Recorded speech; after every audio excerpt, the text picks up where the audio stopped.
And that seems about as good a time as any. Ooh,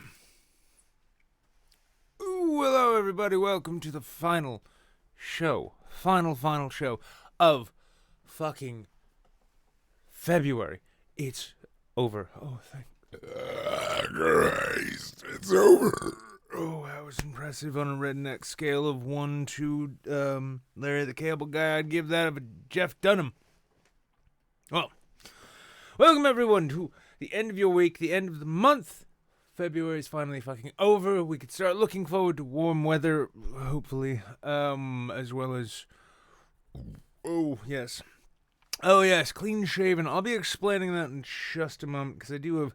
Well, there's a bit of something to be said before before I really get into things. Yes, I'm clean shaven. Now, hold on a second. I need to see if I can... This is one of those perfectly filled beers.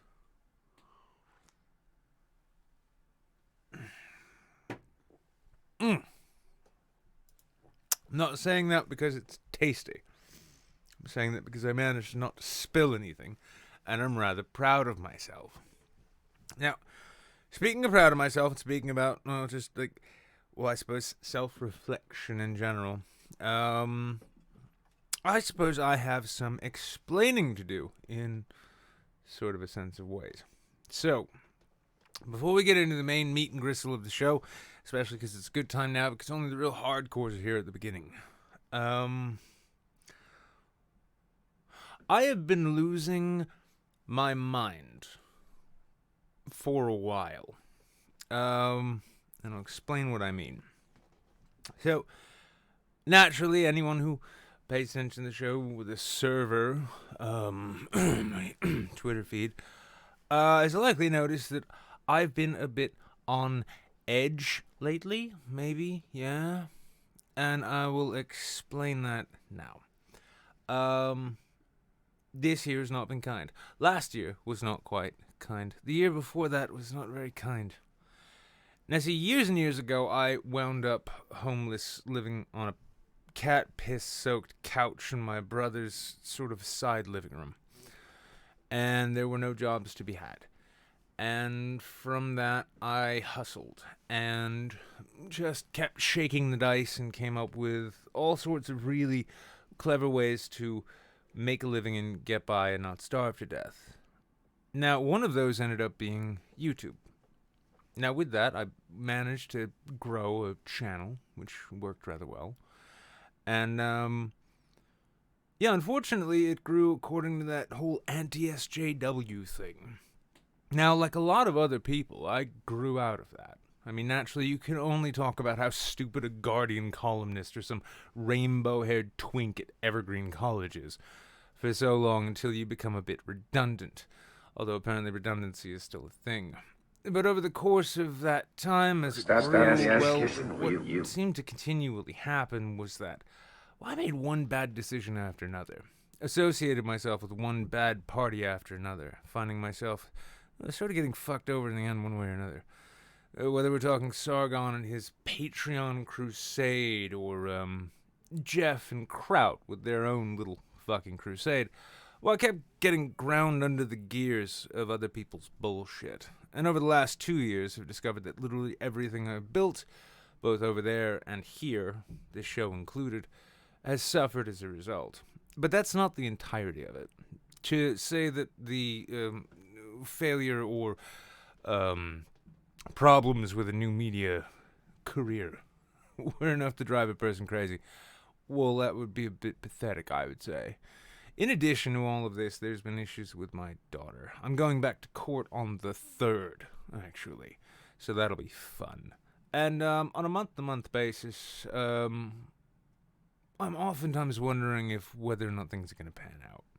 Additionally, I have been applying for work consistently throughout that entire time, and nothing ever comes back. So ultimately, at a certain point, when you watch one career die, you find that the state is consistently seeming to pursue you like some game animal. And then you're told at every turn, when you're trying to do something different, that you're just not good enough. Oh, you need a better degree. You need more experience. Oh, your dad doesn't exactly work here, does he? Well, eventually you get to a point where you start to wonder why you shouldn't just walk out into fucking traffic.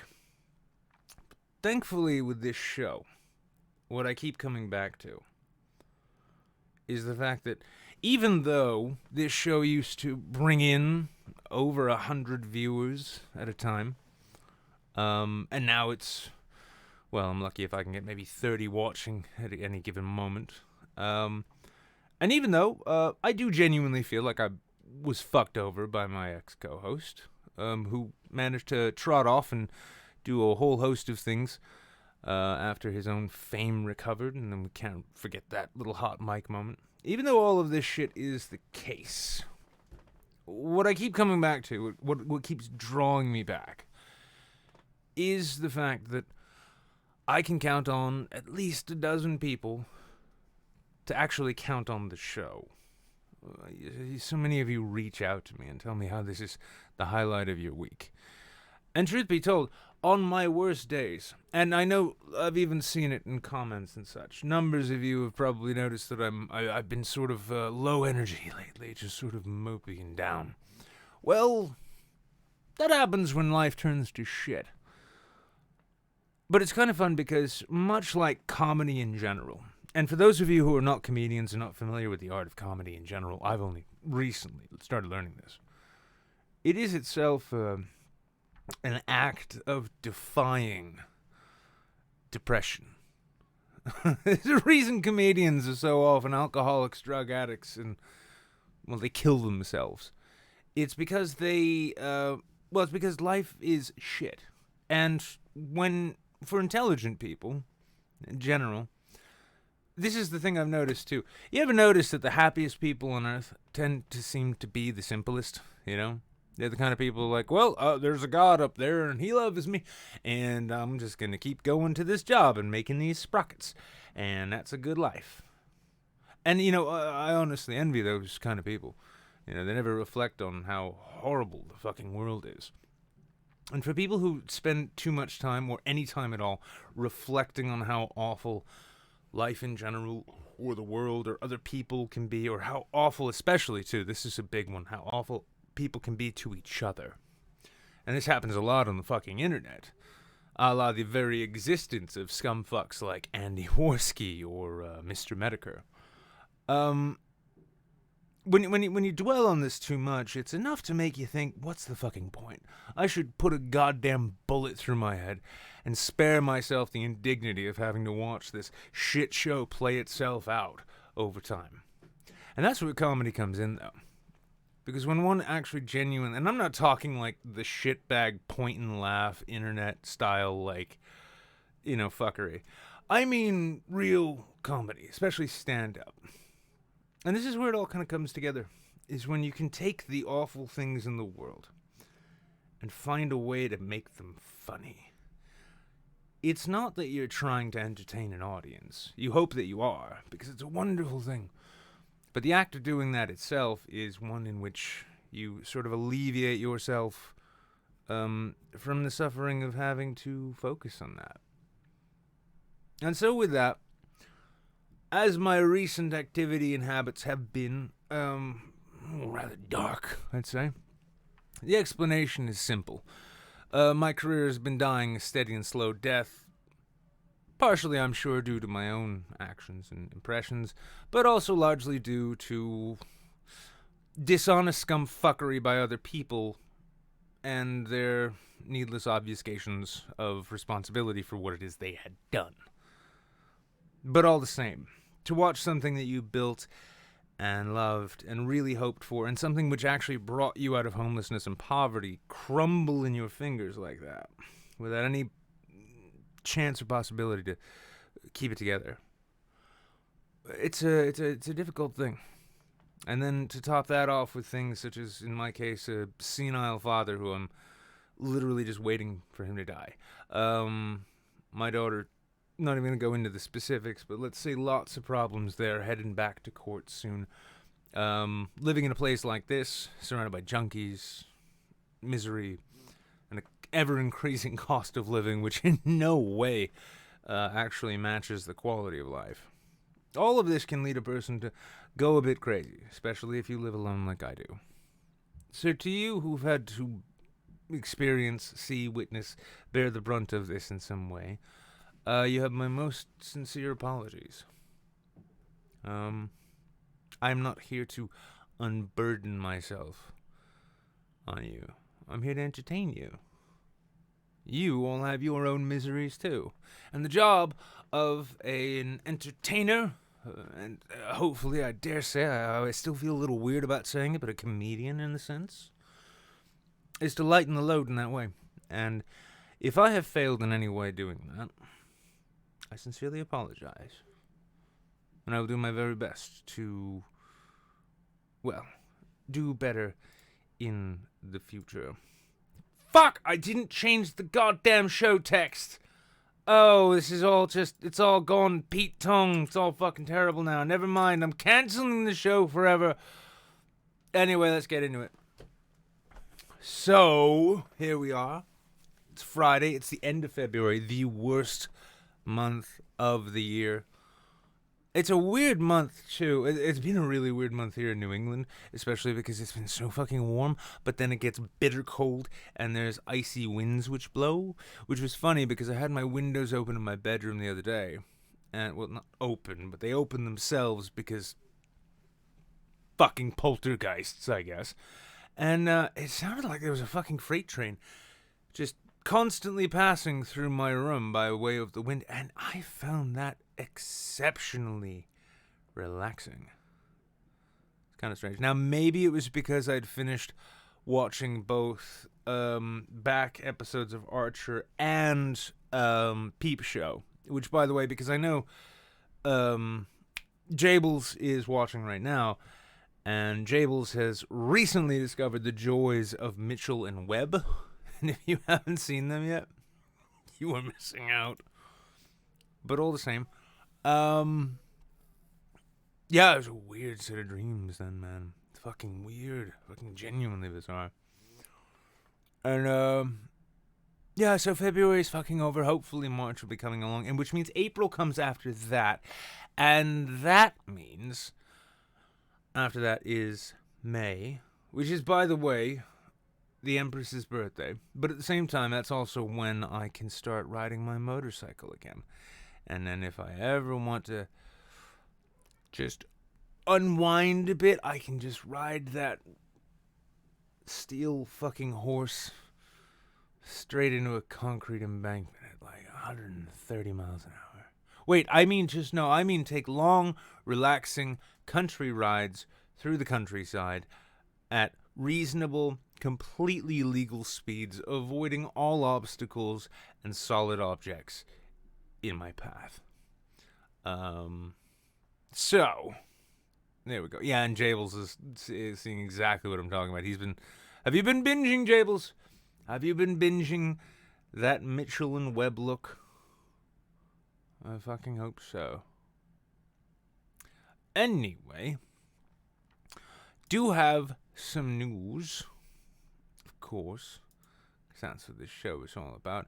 And by the way, as usual, yes, if you are so keen and interested in actually supporting the show, making sure that I can keep doing it, by all means, donate via Streamlabs. Truth be told, I've been putting in for jobs for the last year, honestly. Because I notice, like, even when I reach out to patrons, for instance, hey, who wants a patron stream? Oh, fuck, why did 3 people just delete their pledges? Oh, fuck, look at that. They're also pledging to other parties. That's cool.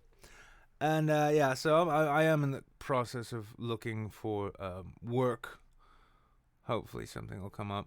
Applied with Boston Beer Company, actually. Sam Adams. They need a brand storyteller, and I can't help but think I spent 2.5 years as a beer critic, a booze writer, literally a journalist whose job was to drink beer and write about it. I miss that job. Fuck you, Defy Media. Why did you have to fuck up so bad? But, yeah, that could be cool. But yeah, in the meantime, until I get a job, which I'm going for, by all means, throw money at me. I love that shit. It's good shit. But let's get into the news. Because, I mean, we can't just dwell on the unfortunate nature of stupid fucks on the internet. Stop the ass kissing. Fuck, yes we can. Jesus Christ. Bizarre Nazi-themed parade to commemorate Holocaust victims causes outrage. When the fuck did 4chan grow tits? I am fucking confused. Oh, average Joe, 20 pounds for super chat. Keep it together, old chap. Some do care. Don't sweet talk me with you silver-tongued bastard. Thank you, mate. So, as we can see here, though, yes, what the fuck just happened? Oh, I pressed the wrong button. Sorry about that. There we go. That's the one. Yeah. So, apparently, this happened in Spain, which is surprising, because Spain has never had any issues with fascism before. I'm personally rather surprised. Those are some really fantastic tits, I have to say. Yeah, I mean, in both cases, but especially this one here in the center. And it's funny because you have... Now, here's a funny little thing. Over a year ago, possibly 2 years ago, over a year ago, when I still had really long hair, I made a video trying to offer the incels of the world some basic advice as a guy who didn't get laid until he was 19 and lost his virginity to a hooker while he was in the army. So if that gives you any impression of exactly how hard it was for me to get laid for the first fucking time, there you go. But I tried offering them just the basic sort of advice, such as like, relax, stop worrying about how you're being seen, etc., etc. I made this video. I want to say like once, maybe twice a month, I get these comments from these really edgy accounts. The most recent one was the aborted Christ, and his profile picture, I shit you not, is like this chopped up baby fetus thing, all right? Because, you know, that women they just fucking soak themselves when you show them edgy, anti-religious, dead baby shit. I mean, they love that shit. But I look at this and I'm like, this is probably how the incels see themselves. Honestly, fuck me. I'm gonna take this.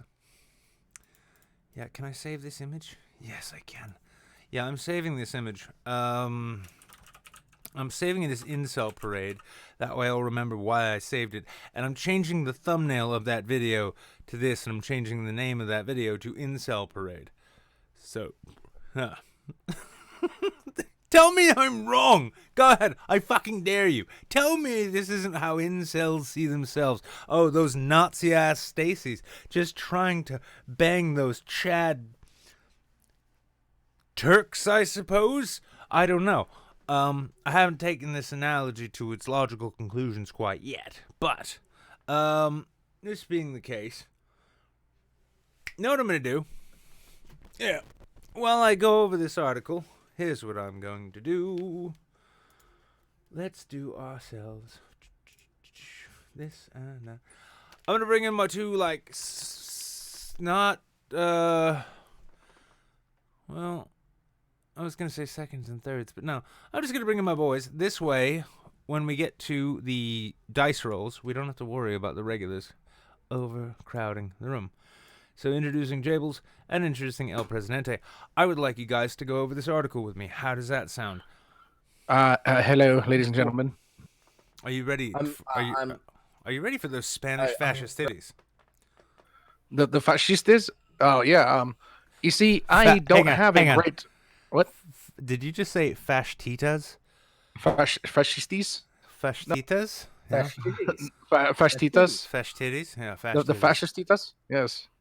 Yes. You know what I'd love is, like, I'd meet up with this girl after their little parade was done and, you know, chat her up, buy her a drink, get her to come back to the hotel room. She'd be like, okay, let's get it on. I'd be like, no. Leave it on. Yeah, take her to bed, leave the hat on.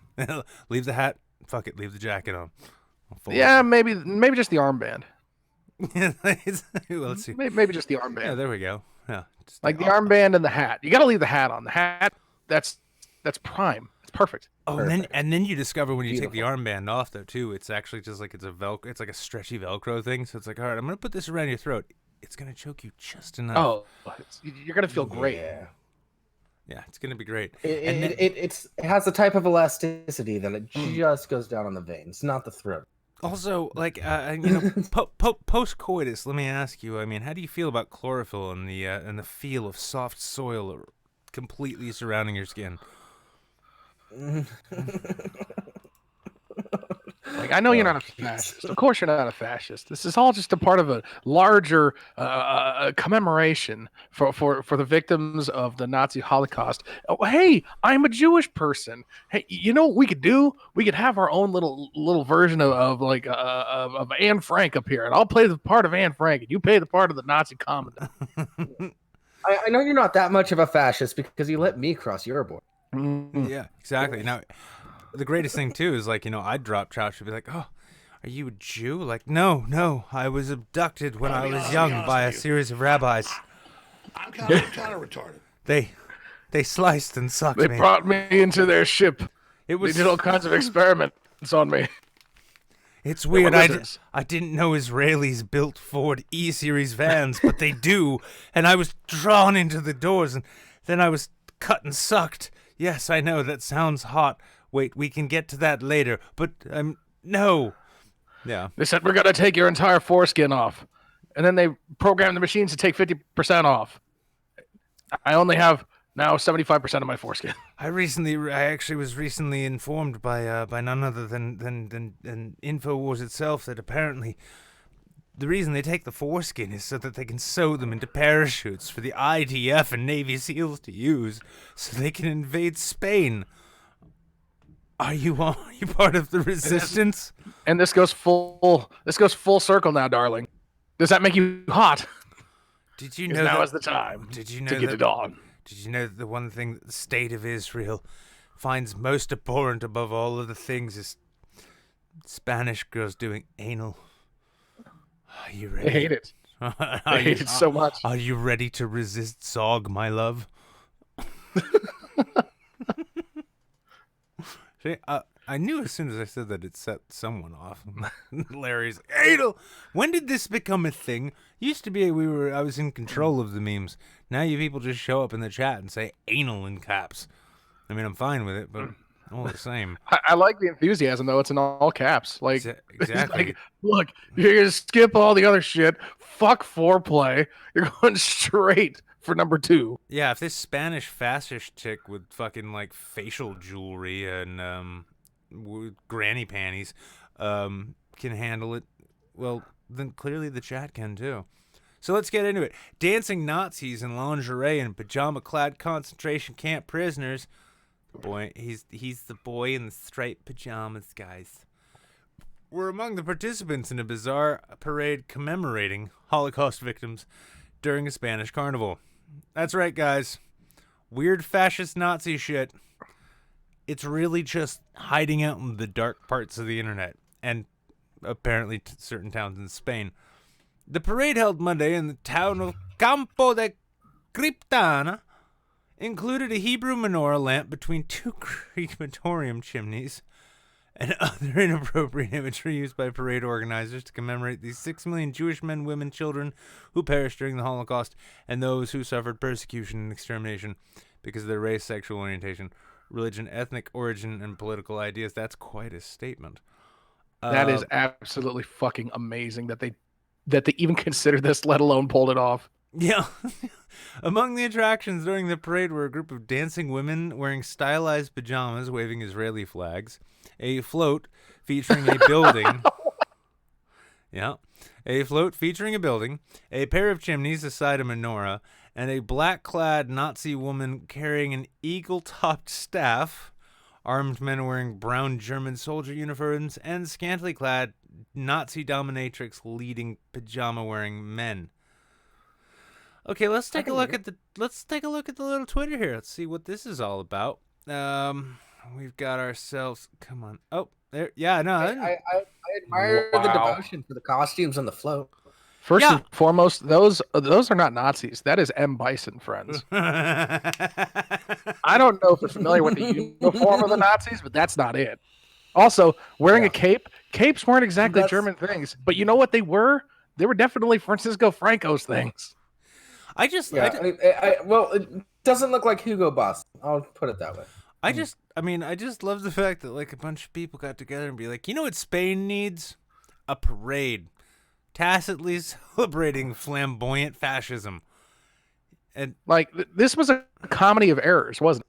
Where it was like they started off with an idea, and then it just got funnier and funnier and funnier as they went along because of the failures that continued to pile up. Here's what's okay. Looking at this picture now, what is that float behind them? I'm having a hard time seeing it in focus here, so I'm not entirely sure what it is. I mean, this is Like, it's just not focusing on the stream, so stream Let's see. setting. Oh, I need to buy Nitro from Discord in order to show. yeah, don't do that. Don't. No, oh no, I'm not. It's the same thing when it comes to restream. I tried streaming this to the Saints Facebook page, and they're like, "Oh, no, if you're streaming it to a public page, that costs money." I'm like, "Wow, what are you, my fucking leasing agency, charging me for my fucking parking spot, cunts?" So I now see that float in the background, and that appears to be a globe. Is that a Mauser rifle? I believe it is in front of the Car 98K. I don't know what messages they're sending here. I don't really know. I'm starting to think. I think Spain is broken, guys. I don't know that Spain is doing so well anymore.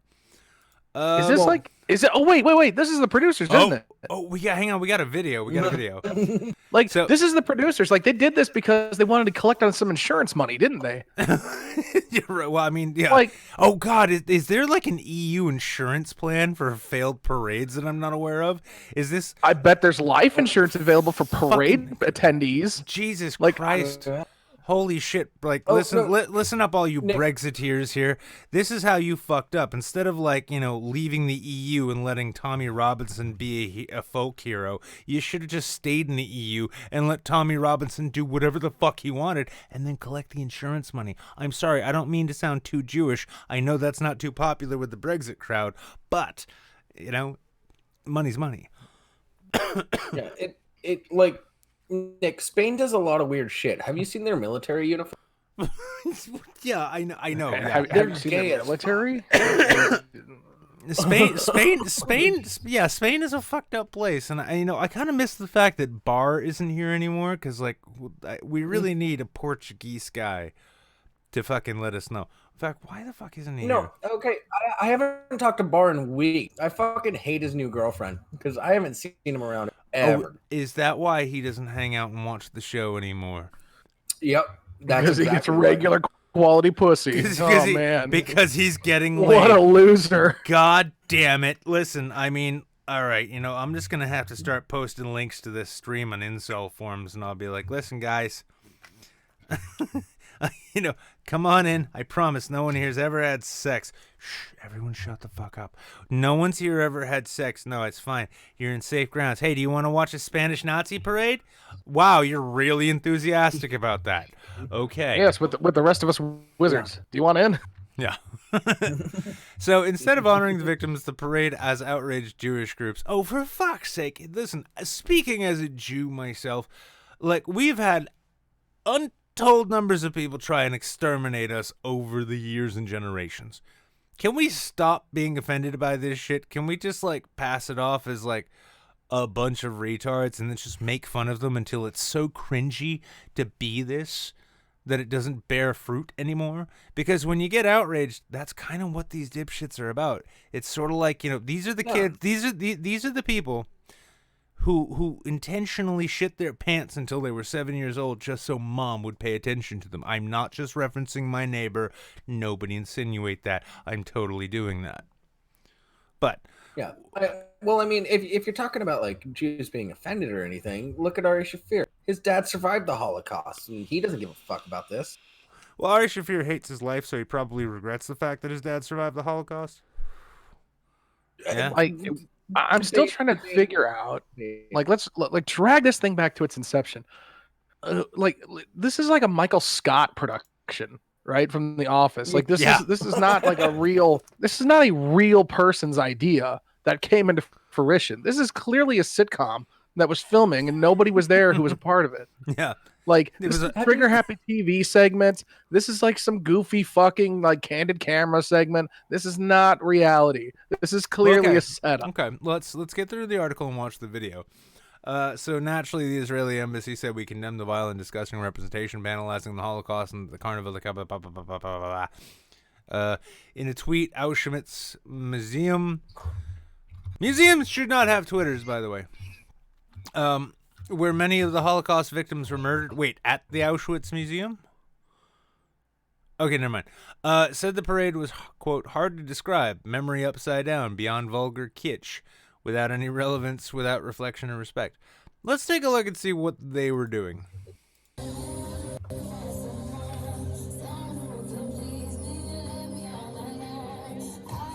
Is that Rihanna? That's Rihanna, yeah. The pride of Barbados herself. These guys are really excited to be part of this, too. This is kind of... They're wearing capes. How could they not be excited? You know what? The over Capes under are on gay awesome. dudes in that group has got to be like the line has got to be like 6. So It's like, hang on, are you trying to say that this is in fact a Spanish pride parade? no, I'm not saying it's a pride parade. All I'm saying is that the people who would willingly dance in a parade, like the chances of you being gay is a lot higher than being a part of the regular population. That is true. Honestly, I remember when the straight pride parade was going on down in Boston, I kept having to ask the simple question, how can you be straight and in a parade at the same time? Yeah, I am also saying that they're about 2 G-strings and a bondage suit away from being a pride parade. And let's be honest, all parades are kind of gay. Wait, I've been in hang parades. on. Holy fuck, wait a second. I rest my What? case. Did anybody else see that? Hang on. Wow. Okay. What I'm So seeing... those are like spangled gunshot wounds. Is that what I'm seeing? No. What I think I'm seeing, and I might be wrong about this, but what I think I'm seeing is on one half, it's a Holocaust vest, you know, and on the other half, it's the spear wound that Jesus took. Really? Maybe. Oh, that I don't know. Maybe. Looks like a Yankees uniform in a Same thing. bad wine stain. Yes. The New York Jews have taken the field. Yeah. Yes. It's. Tonight batting for the New York Jews, number 13. Oh yeah, Coming Yeah. up next to the plate. Jerry Greenblatt. Yeah, number 15, Harvey Weinstein for the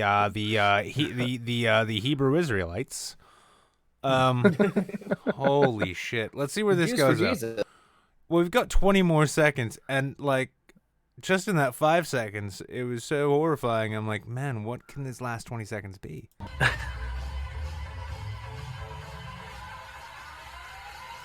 I mean, the other thing to keep in mind too is like this is bucking tradition because, as we all know, Jews in Spain have had the easiest time. No one In history. no one expected it, but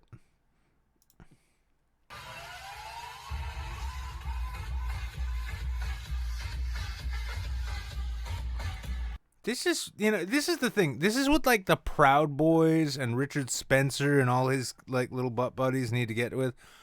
If you want people to pay attention to your gay ass fucking Charlottesville tiki torch marches, you need choreographed dance numbers. Now I know that would betray your latent gayness, and then you'd have to accept things about yourself you're not comfortable with, Spencer. But I'm just saying, he combs his hair every morning and probably twice a day.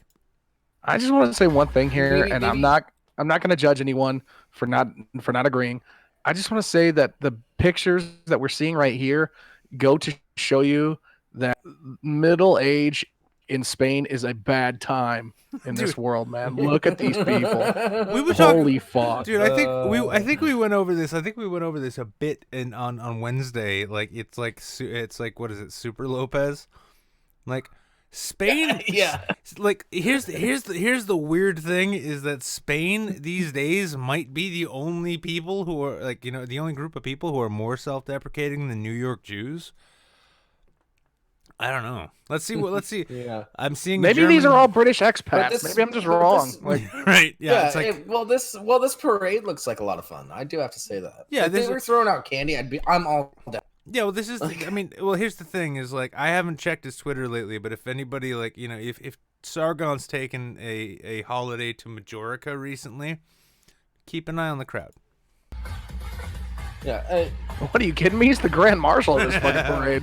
Like if they're throwing out candy, like I've been getting a lot experience punching children because of my volunteer service I've been doing lately. So I'll take the candy. Court ordered. So yeah. Oh, hang on. This is where it gets funny. The Campo de Criptana Town Council, which organized the parade, issued an apology of sorts in a statement. If the aim was to commemorate the victims, it's obvious the attempt fell short. We share the criticisms that have been expressed.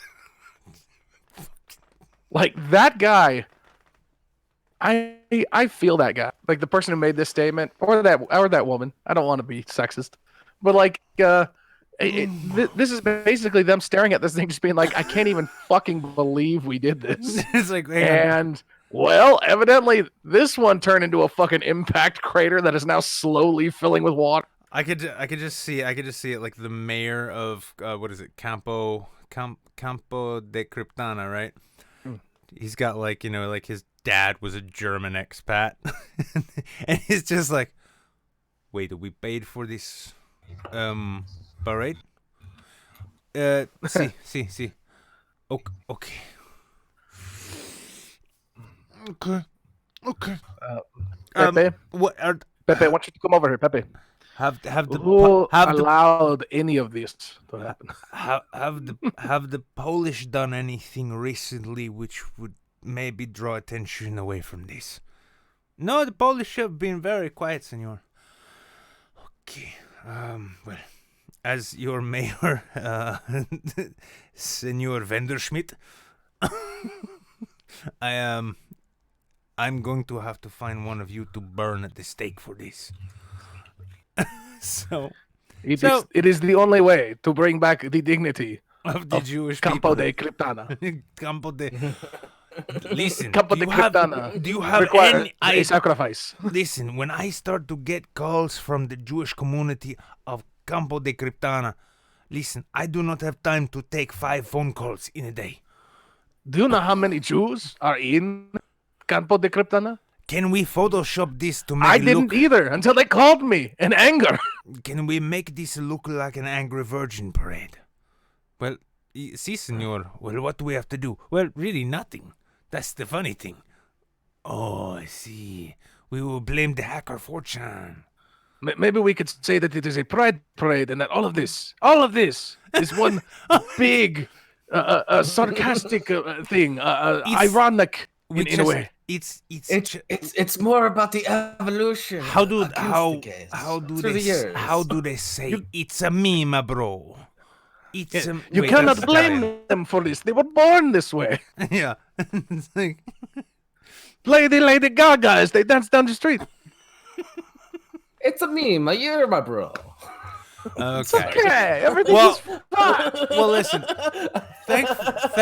Thankfully, fellas, I would say we all live here in the United States where people are not remotely stupid. Ah, fuck. Americans avoiding Corona beer during coronavirus outbreak. God damn it. Why? Oh, because Corona. Like, look. First of all, we don't know that one thing has anything to do with the other. Corona beer is fucking awful. Yeah. Part of me is like kind of applauding this because Americans are stupid. Let's be honest. Americans, by and large, are stupid. Our elections prove this. And if we have found a means by which to push Americans away from drinking Corona beer, I think we're doing okay. I think this is a good thing. I think we could survive this. Ladies and gentlemen, this is what we call silver linings. Exactly. See? You, Yeah.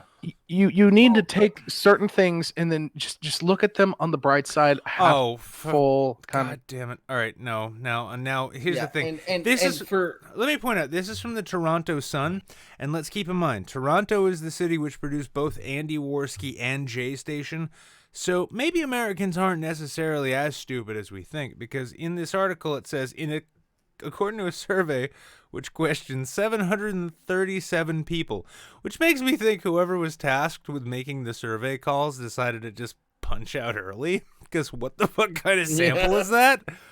Yeah. yeah, Well, like, and there's on only top like of 7.5 billion people on the planet. Yeah, we've only got 300 and to like what 320 million people here in the United States. But yeah, like a Canadian in Toronto made long distance calls 737 times before his like fucking T-Mobile account got shut down, and He ran out of minutes. yeah, he ran out of Boost mobile minutes. He had the whole city behind him, but apparently not the continent. And according to a survey that we conducted on our Twitter account, yeah. which received 737 replies from people who Guys. said they were Americans. Guys, I have 283 Facebook friends right now, and I ran a poll on Facebook, and guess what Trump is going to do in the next election? He's going to lose it big. Huh? Big time. I took a poll on both Reddit and Twitter. And then I signed How it. many people agreed with me 7% were of able people in the United States identify as Democrat. Not just that, I also like logged out and signed into my alt accounts, and I've got like 3 of them. So that was like 4 responses I gave. Totally tipped the balance, bro. Some American beer consumers are avoiding Corona, the drink. Hang on. As opposed to Corona, the sun event. As opposed to Corona, the virus. Because I imagine 100% of Americans are actively trying to avoid Corona the virus, as opposed to what did they say? Oh, they didn't give a percentage yet. Good. Oh, 38%. Yeah. The survey conducted by 5W Public Relations. Let's have a look at them real quick. Yeah, I too had an Angel Fire account. Thank you. Noted 38% of beer drinkers claimed they would not buy the Mexican import under any circumstances while the virus spreads worldwide. We also wouldn't buy it under any circumstances without the virus. Yeah, listen, I mean, here's the saddest thing. You go into half of your like bodegas or your fucking gas stations where they sell Corona. Take a look. Tell me if they sell limes. Doubt it. Fucking doubt it. Like, it's not an official Okay, bodega hold if it on, has like hold the on. weakest produce on the planet. Like, You're just gonna, what you're gonna have to do is you're gonna have to just go out to your bodega, buy your Corona, buy a bag of Sour Patch Kids, and then just drop all the green ones into your beers. Sorry, guys. That's all I got left. Yeah, no. Okay, so this lime thing, this is something that actually gets on my nerves because I'm a little bit of a beer snob, even though I drink sweet at the moment. The lime isn't to put in the beer; it's to keep the fruit flies away when you're on the fucking beach. You dumb fucks. Didn't Okay. know that, but it does taste better with lime in it. It does Yeah. taste better with lime in it because it actually gives it flavor. like it tastes better with any noun in it because its current state is useless to everyone. Okay, well let's get through the rest of this useless article. 14% of those queried said they regularly drink Corona, but now would not do so in public because why would you drink that in public to begin with? Sorry, The same number of people said they wouldn't masturbate in public either. but look how that turned out, huh? Yeah, now they're just jerking it out in the middle of the thoroughfare because why the fuck not? In a statement, 5W Public Relations founder Ron Torosian said, "There is no question that Corona beer is suffering because of the coronavirus. By the way, my firm can totally help you fix that problem." While there's no connection whatsoever between the beer and the disease, Torosian said the name was important to the boozy beverage branding. Could one imagine walking into a bar and say, "Hey, can I have a Corona?" or "Pass me a Corona," he said. No, I cannot, even before disease, I cannot imagine that. I would not want anyone to pass me a Corona because that clearly means that they are not actually my friend. They would stop me. Corona is the only... You only drink Corona if that's the only thing available at the party you went to. Exactly. That's what happens But that's what happens when you go to the wedding where you know the groom really wasn't into it, but the bride was super about it. Corona's the beer that you get when you know that there's going to be a couple alcoholics there and you don't want them to get too drunk. First of all, dude, you're wrong. That's called Miller Genuine Draft. All right. Yeah, but that's the American version. We need I'm to hanging out with a lot of Mexicans. we need to take a look at this though, because this is a video that says are bread, beer, and coffee healthy, and then it has a baby eating what looks like a rotten stick of some kind. Looks like some kind of mummified penis. Wait, what?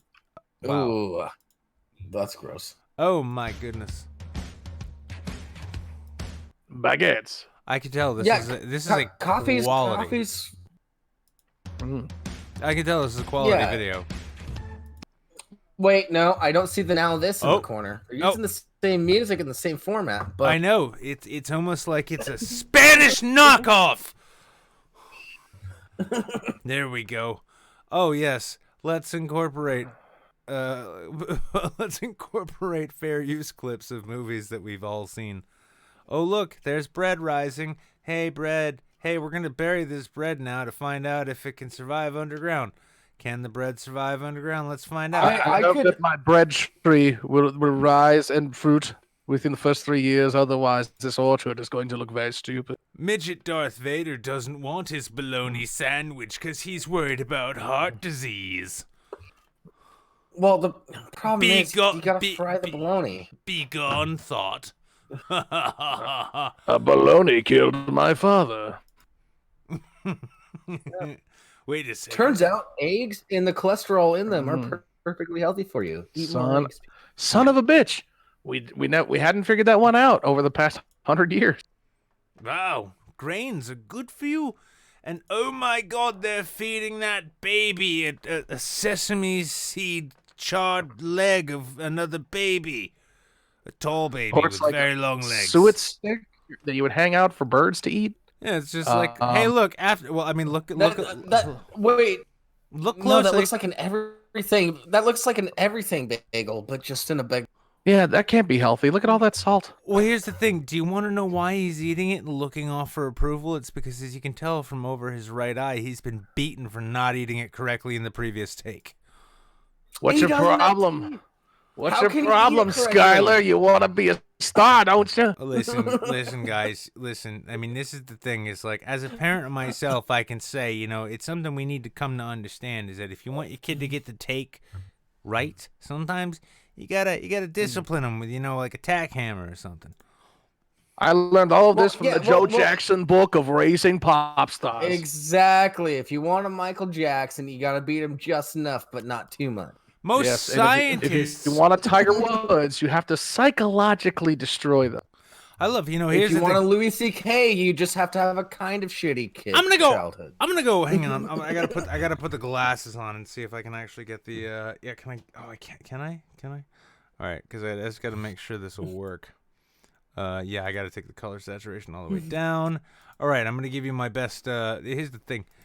Here's the razor fist take on this bullshit. Most scientists recommend eating whole grain bread instead of white bread. I'll tell you fucking what right now. How many scientists do you think have stock in the wheat industry? How about that? You know what? These motherfucking wheat Nazis are gonna come for you, and they're gonna make you eat that wheat bread. And when you want to have a hot dog, guess what you're gonna do? Choke down a fucking wheat bread goddamn bun. That's right, folks. That's what the Democrats want. That's why they're announcing coronavirus even exists in this country. It's to get fucking Trump. That's why. Thank you. God fucking speed. I don't know. Oh my God. If I were to have a wheat bun with my hot dog from the cart, that would just be sacrilege, because wheat buns are way too chewy, and it's not. It's not. Okay. Hang on. In fairness, I gotta bring the color scheme back up. That way people can take me seriously. is, I can say this, one of the greatest grilled cheeses I have ever had in my life, and I'm going to sound like a fucking crunchy ass hippie for saying this, but I go back to it to this day. 12 grain bread, right? So that really fucking chewy, fucking like hearty bread. Havarti dill cheese.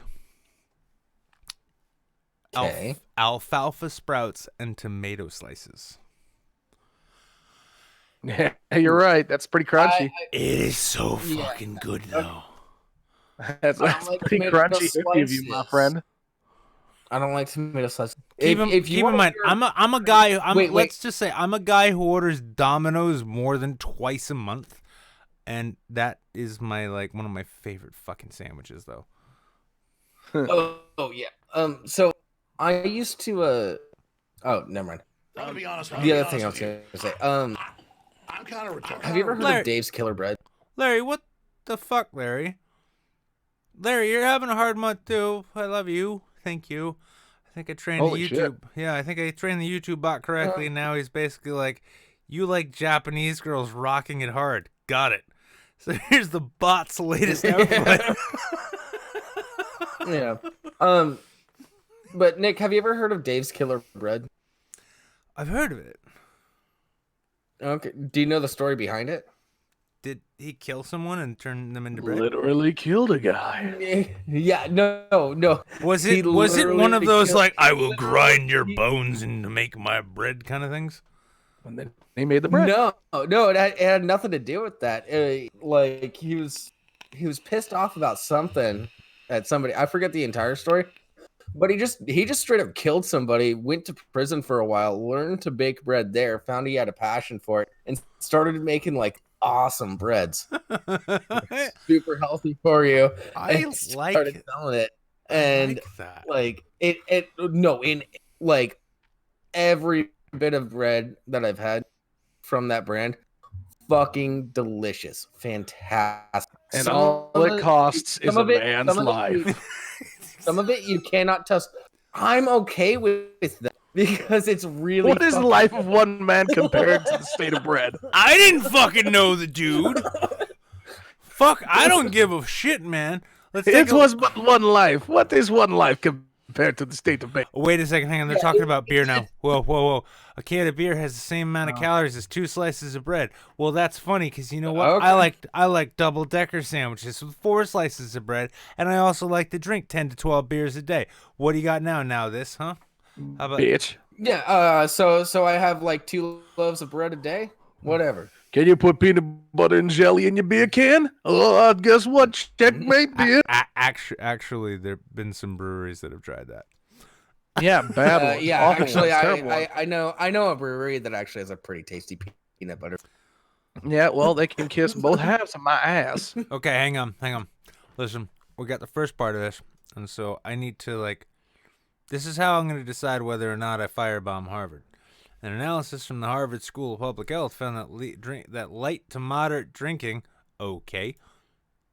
Bum bum bum bum bum bum bum. What is About- light to moderate? About 1 to 3 beers a day. Bullshit. What's the point of Bullshit. that?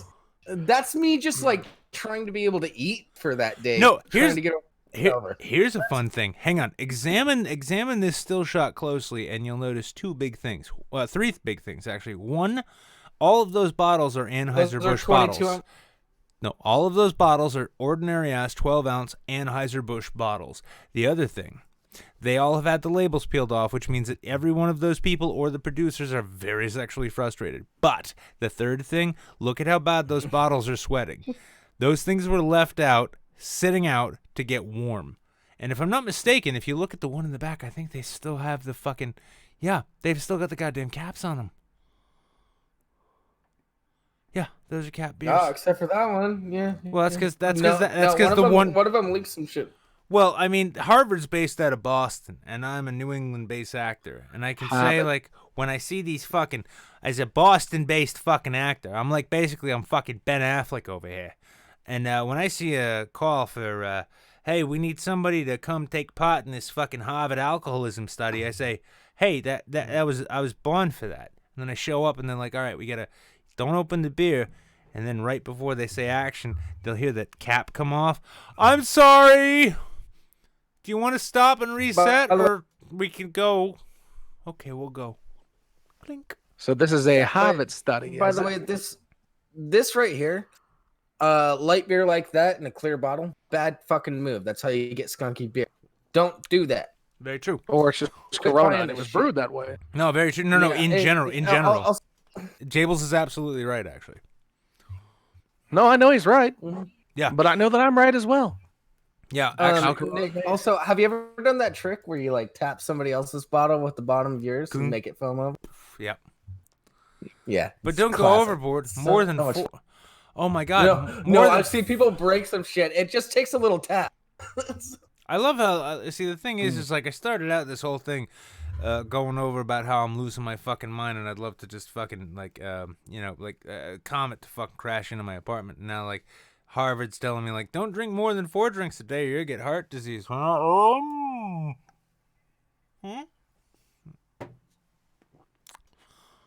Well, all right then. What the fuck? A slew of early studies demonize coffee, linking it with heart disease and cancer. And then Big Bean, as we know the industry now, got involved. And all of a sudden, those studies disappeared. Fucking big modern studies show these claims coffee benefits the heart. So you know what? 10 years from now, you're going to find out alcoholism extends your life by a miserable 20 to 40 years. Yeah, you're going to find out like 45, 50 years from now that cocaine extends your life indefinitely. Well, cocaine makes you feel like it extends your life indefinitely. Look, I have seen Scarface. And Scarface, the documentary of Scarface, if you haven't seen it, The documentary. Tony Montana known as does Scarface. cocaine. Tony Montana does a mountain of cocaine, and he can absorb bullets, and he will survive. Tony Montana. Tony, after a certain amount of cocaine, as we learned from that documentary, like it actually like turns bullets into raw protein and necessary carbs. Yeah. So hang on. Shows that moderate coffee drinking, 3 to 5 cups a day. I'm sorry. I'm like, Wait a minute, that's moderate? that. Yeah, I know. I'm like after like my second cup, I feel like everything I've eaten since I was 12 needs to be shat once again. And Yeah, I call it riding the lightning because it's like that fucking album cover from Metallica. You just sit on that toilet and you cling onto the porcelain for dear fucking life. here's a weird thing I too. don't even really drink coffee anymore. Here's a weird one too. Like, so like what was it? Like about a year ago now. I went down to my P.O. box and there's this lovely little cafe next door. And I was really, really, what's the word? Oh, hungover. Yeah. And I had a lot of work to do. And so I wanted a bunch of caffeine in my coffee. And I said that. I'm like, give me the light roast. That gives me the most caffeine, right? And they're like, yeah. Would you like to put an espresso shot in there? And I'd never done that before. And I'm like, sure. And they're like, well, you're getting a large. Would you like a double espresso? I'm like, is that like more caffeine? And they're like, yeah. Oh, that sounds great. Cool. So I get that coffee. I walk home with it. I sip it as I'm getting home. I'm like, hey, this is really giving me a buzz. I'm really awake. I get home. I sit down. I keep drinking this coffee. I finish this coffee. I try to get the work done. And then I notice ADD is kicking in a way it hadn't done since I was like 9 years old. Oh, fuck. And then all of a sudden I'm like, wow, my fucking pupils are like pinholes right now. And oh, wow, I feel like I kind of want to throw up and kind of feel like maybe I'm going to have a heart attack. And I kind of also feel like doing laps around my building. I did laps around my building. Came back in. I'm like, okay, cool. All right, that didn't help. I think I'm having a heart attack, but I'm pretty sure it's just an ordinary panic attack. Okay, cool. My coffee brought about an anxiety attack. And everyone's like, you need to go to a dark place that's nice and cool. I'm like, I don't have one of those.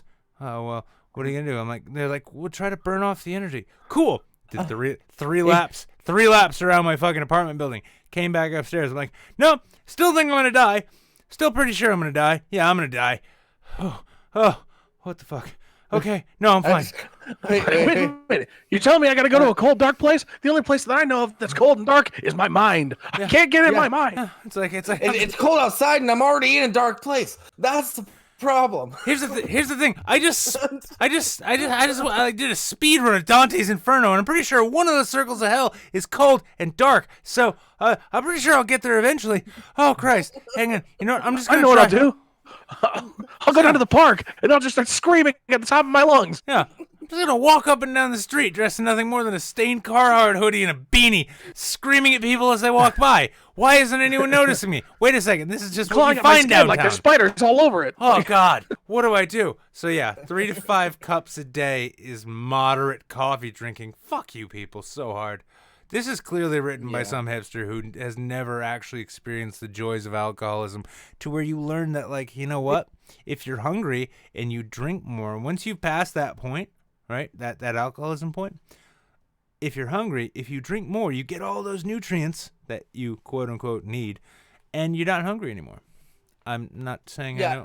This is written by somebody who drinks the recommended amount of water every day. Yeah, here we go. Drinking 3 to 5 coffees a day lowers the risk of heart disease and stroke. I'm pretty sure I had a goddamn stroke that day, but thank you, now this, for letting me know. Oh, here's a small child slave being meant to haul bread back to...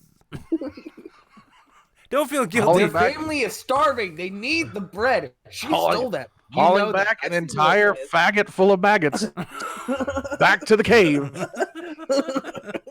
Don't eat that shit. Don't eat that shit. Oh. A cold glass of You beer just ruined everybody's sandwich. or a hot cup of coffee. Just enjoy them. Okay, listen, honey, if you want something spilled on your face and half of it getting in your mouth, hit me up. Listen, I know You you're... want tiny brown objects to hit you in the face for a little while. I got a pair right here for you, darling. I'll be honest. Yeah, the worst part about this though is that, like, I'm actually on OkCupid in the greater New England area now. When you live in Manchester, if you see something that actually looks like something you'd like to spend time with, it's clearly living in Boston. Because here in Manchester, we get these things that are shaped like, imagine like a giant olive, yeah, with a head on top of it, and they put the hair in a bun, and then you strap a couple legs. You strap a couple legs to the bottom of it, which are 50% the size of the overall mass. That is the average Manchester woman. Meanwhile, this bitch, clearly from Cambridge, is like, oh my God, just spray this shit all over my face. I love it. Oh my God. I grew up in Eastern Washington. I know the type. Holy shit, look, honestly, I think I've fallen in love because, look, she got it in her eye and she's not even complaining. You know, this just reminds me of that Skittles commercial. They got banned. Yeah. Jesus. Well, the one where You know there's what like the 4 guys standing over this chick, and she's got her mouth open and her head thrown back, and then they're just furiously doing something you can't see on the camera, and all of a sudden she's pelted with Skittles. Well, here's an important... I didn't see that one. I was talking about the wedding night one. Well, here's something But- important. We're gonna watch. Here's the thing, because, like, you know, we're on a real health kick tonight, right? We started out with Spanish Nazis. They're dangerous to your health. Then we moved to this bitch getting coffee bukkakied, and that was great. You guys hear this And one the yet? President's Chief of Staff. While real news was happening, and we were dealing with it in a way that I think you folks would be extraordinarily proud of, and that was serving the nation extraordinarily well, the press was covering their hoax of the day. I love how CPAC manages to get so many clapping seals in one place. Like you said, we've seen this play out for 4 years. No one's buying the beer done, Junior. I could fit my whole cock in your mouth, and you would love every inch of it. Also, let's... No, you're... Plus, it looks like a shit beard. Well, as somebody who grows a shit beard and recently shaved it off, I can speak to that. Anything that they can use to try to hurt Trump, they will. For them to try to take a pandemic and seemingly hope that it comes by here shit and beard, I kills mean it looks millions like of people he's so that actively they can trying to make it look like he has 5 o'clock shadow all the time. This is actually the part. This is the important part. seemingly hope that it comes here and kills millions of people so that they could end Donald Trump's streak of winning is a new level of sickness. And thus we get to the razor fist level of brilliant political insight. Yes, the fact that California announced that it had coronavirus cases, it was clearly a calculated move to undermine Trump. Well- Now, can you imagine, though? Here's the thing. Can you imagine being part of a family where it is so brand-centric that you refer to yourself as almost like a corporation by your last name? It's like- Well, no, it's fucking ridiculous because, like, San Francisco did declare a state of emergency because there were several people that were infected with it, and because of its incubation period and their massive homeless population and people constantly rubbing elbows with each other, I think it's fair to declare state of emergency in San Francisco. Yeah, but I've seen this on Twitter all fucking day. This like I just like the idea that there was like that this was the conspiracy. Yeah. Like this is they were sitting around and they were just like, look, guys, we tried everything. We tried the Russia angle. We tried to impeach the guy. We tried everything. What can we do now? Let's really put our heads together. Wait. Why don't we introduce a plague into the masses? yeah, right. No, wait. I have an idea. I've been playing Plague Inc. a lot lately, and what seems to really shut governments down is if you really infect just about everybody. Holy shit. No, this is what we need. This is what we need from Plague Inc. Because Plague Inc. was good enough to add an anti-vaxxer bump to the game to where, like, yeah, along the line. What we need now is we need to go a step further. We need to introduce, like, right-wing batshit conspiracy theories into it, too. Like, well, throughout the US, UK, and certain parts of the EU, governments have been saying that there is no virus, or maybe there is, but who knows? But it's all just a conspiracy to upend their populist leader. This is, this is the age we fucking live in, though. We are honestly looking at a possible pandemic, and right now, the biggest concerns on the part of the President of the United States are, is this going to affect the stock market? And how is this going to affect my election choices, whatever? Am I supposed to vote for somebody? Yeah, this is where we're fucking at. I want, part of me, and I'm gonna, when this actually happens, it's gonna be fucking horrible because like future historians, when the 20,000 surviving humans climb out from their shelters and spray down the infected dead with ammonia and find a way to lab grow that's already meat. been happening. Yeah. That's already been happening in China. When like, when that happens worldwide, this clip will be brought up, and I will be like regarded as a harbinger of doom. Okay. Let it fucking happen, because what I really want to see is like when we've got that Plague Inc. level of like full red spreading across a continent. They're gonna be like, this is just a conspiracy. When you start smashing blue icons. Yeah, this is just a conspiracy to stop my dad's re-election campaign. Sorry, it's just a cough. Yeah. No. But okay, so I actually do have a few like serious things to say about the coronavirus, but if you want to continue, go ahead. But I do have a few serious things. No, go ahead, because like I know I've already been going for an hour and 12 minutes now. I've got a couple more things to go through, and they're not all this dog shit. Don't be concerned about the coronavirus. It is easily transmittable, and it has that branch time that it incubates. When it gets that multiplier, because the player decides. When if it mutates, we're all fucked. But overall, just wash your hands. Limit your public interactions if there are infections in your area, and then that's pretty much it. And then just prep in case it actually becomes a pandemic. Sorry. Larry Kubiak, beat up your Chinese delivery guy just to be sure. Yeah. Yes, enact violence against all Asian people to make sure you don't get coronavirus. Brilliant strategy. That won't. I will never regret saying that when it's clipped out of context, I'm sure. Oh, and quit buying those medical masks because there's a world shortage right now. Because that's not going to help you against the coronavirus. That's something else somebody from the CDC was saying. Yeah, you gotta get one of those like goth club fucking spiked. In fact, actually, you know what? Because I know at least half of this audience watches Poisoning the Well.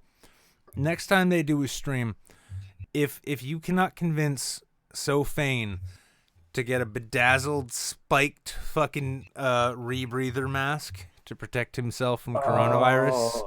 That would actually be awesome. And turn him and then also convince him that like the best thing he can do also is like, because it can also get in through your ears and your skin. You need to get a dread wig and soak it in ammonia, and then do a show next to Fat Pat. Yep, that way. Fat Pat would smack him across the face. No, but it would be great though, because he'll be wearing a spiked rebreather mask, and then Pat will hurt his hand, and then we can all tell Pat in the chat that he just got coronavirus through an airborne, bloodborne illness. See? Listen, I have to ruin someone else's show. I gotta, I'm going down. I gotta bring someone down with me. I'm not gonna be able to bring Drunken Peasants down. That's why they don't invite me on anymore. But I can bring Poisoning the Well down. You fucking better believe it.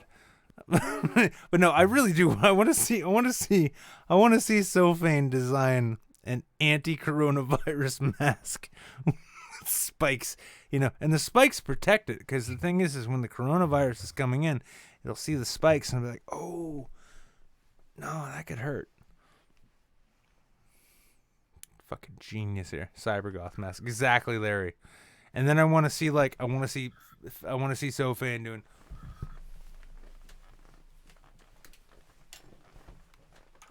I want to see that. do some glow sticking. Become like a late 90s, early 2000s club goth. Yeah, just sneak up to a construction crew removing asbestos, and then slip LSD in all their MDMA in all their water bottles, and you'll basically have that same cybergoth rave scene, except they'll be thinking they're trying to shake bugs off of them. It'll be wonderful. So, to move forward quickly though, because I really wanted to get through these things. So the U.S. is really serious about health concerns. So that's why the House voted to ban flavors in e-cigarettes. Yeah. It's nice to see that our government can come together on the big issues. I'm so glad I haven't paid taxes in 4 years. Even though the vaping issue was caused by knockoff versions of THC cartridges instead of actually like nicotine cartridges. Yeah, whatever. Yeah, but so Washington, the House taking aim at youth vaping and tobacco use, voted Friday to ban the sale of flavored cigarettes and e-cigarette liquids. I will make my own, you bastards. Yeah, I love the logic that follows this one. Civil rights advocates and some African American Democrats raise concerns that the legislation is unfairly targeting black people. Holy shit, guys! I'm sorry. I'm sorry. I have nothing in the trend of vaping has ever said it's a black thing. In fact, I'd say it's... by the way, but they're talking about menthol cigarettes. Is what they're talking about. They're talking about Newport. Yeah. You know what? Here's the thing. Honestly, the fact that we ban non-lethal, non-harmful drugs already, right? If we're going to work on that standard, I would be honestly okay with a ban on fucking cigarettes. They are nothing but bad, period. Well, I would also accept a ban on malt liquor, but at the same time, I would not say that it's anti-black to do that. Well, I would say that would be just dumb because I like malt liquor too, but but no, that's the thing is here's the thing, it's a funny thing too. Actually, I noticed when it comes to smoking, menthols, it's predominantly black, but I've noticed that it tends to be a thing that poor people go for. Or chubby white chicks. No, that's the thing, and chubby white chicks, a la my fucking neighbor. This is what we're dealing with. It's poor people who for some reason think that because this thing tastes like a 2,000 flushes, that it's a better version of a cigarette. Well, I mean, it's definitely going to do the no, same it's- thing as 2,000 flushes. It's more of a smell thing, I think. Well, here's Now the, that I just smell like cigarettes and mint. well, here's what I love too, and as somebody who like moved from like Marlboro Lights to vaping, and actually because I just managed to get my coils delivered in the mail, I'm back to vaping instead of smoking. Which, if anyone in government is listening, the simple fact that I can get up the stairs easier without wheezing, that I notice wheezing when I smoke, not so much when I hit this robot dick. But they're saying, but they're like, they've seen an epidemic of youth vaping by banning. Wait, hang on. This bill is aimed at curbing what public health experts see as an epidemic of youth vaping by banning online sales of e-cigarettes, such as well as vaping fluids like mint, mango, cotton candy, and bubblegum. I started out with coffee. I started out with coffee, bourbon, and tobacco flavor. Because I'm like, I need something to replace my cigarettes, please. Oh, I remember one time. That's a different story. Anyways, when the Fuck. Okay. I was about to talk about tequila flavored tobacco for a second, but that's way up in the weeds. But one thing a lot of people don't recognize is that nicotine itself not harmful. It's the tobacco that's the harmful part. Actually, yeah. Well, nicotine, like nicotine's a double-edged sword. Because on the one hand, it is highly addictive, insanely addictive, more addictive than opiates, right? Yes. On the other hand, it's a synaptic stimulant, which is why writers chain smoke when they write, "Hi, I can attest to this." When you get a steady flow of nicotine in your blood, you can sit there and process thoughts and write like a goddamn demon. And I'm not saying we should keep all this shit legal just so that we can hopefully see another Hemingway high. But the point is that, like, I mean, like, the bill is aimed at curbing this, blah, blah, blah.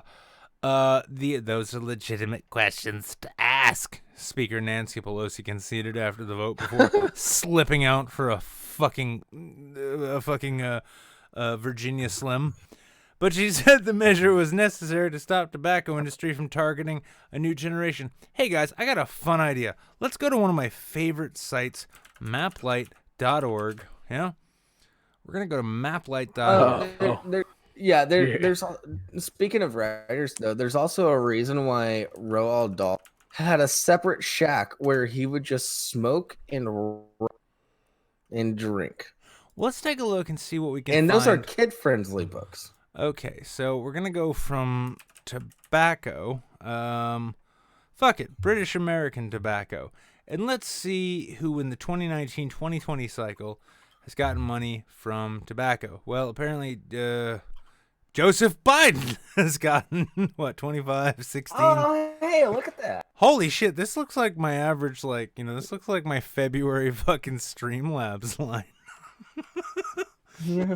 25, Well, 35, that's also because 41, 57, $57. Lisa George of British American Tobacco. You have now condemned Joe Biden to cancerous death. I'm kind of surprised by that. Well, no, it's only because Obama. So whatever. Well, let's take a look. We're gonna go back. Biden's just campaigning on being Obama 2.0. Well, let's have a little looky-loo here. Oh, wow. Okay, so these are really pathetic campaign contributions. Where is Big Tobacco in this? God damn it. These are individual contributions. These aren't super PAC contributions. Sorry, thank you. Let's try. Well, it's British American Tobacco. I don't know why that's a thing. Yeah, still kind of low. These are still individual contributions. It's almost like they're hiding it. Hang on. Well, why would they hide that from us? What could they possibly have to hide from us? Hang on, wait. I might have fucked this up. Oh, it's president or Congress. Yeah. Wait, hang on. Why? Why? Cigarettes. Cigarettes. No. Goddamn. Philip. Well then, fine. Then wait. Hang on. Wait. What is that? What is that tobacco company name? The one that bought up all the vape companies. What, Marlboro? No. It's not. Larry's saying Philip Morris. It's not Philip Morris because there's. Oh, aren't they Kraft now? Oh my god! I hope they're owned by Kraft. I would love it if like the makers of mac and cheese are also responsible for cigarettes. We put nicotine in mac and cheese because we really needed to make people more addicted to this shit. All right. Co-founded. Hang on. Biggest tobacco companies: Philip Morris, British Innovative. Yeah, no, it's Philip Morris Yeah, that's or the biggest- Altria Group. Altria, that's right, because they're not technically a. Yeah, they rebranded. All right, let's take a look here, and over the course of time, let's take a look, and now we're talking. There we go. There we go. 5 million. Val- 5 million. Yeah. 192,000. All right, Val Demings, Frederick Upton, Virginia Fox, Timothy Wahlberg, Mark Vesey, Marcia Fudge. Holy shit! Oh, they When I see numbers like this, I gotta start reaching for that glass of liquor. Matt Gaetz, the smartest man in Congress. Holy shit! Yeah. See, here's the thing: is even if they put in a Dave Perdue, who's David Perdue? David Perdue. Let's take a look. Purdue University. David Perdue. He is representing Georgia. No fucking surprise. Yeah, of course. Yeah. They really like throwing money at people. Oh, wait. Who did they give 5,000 to? Dave Perdue. Yeah, but there was another one. Well, here's the thing. I noticed minus 5,000. I'm curious what that means. I'm taking my money back. They didn't fulfill the contributions that they demanded. They didn't fill the lobbyists demanded. They didn't fulfill the goddamn contract. Oh, she's from Texas. Texas. Yeah.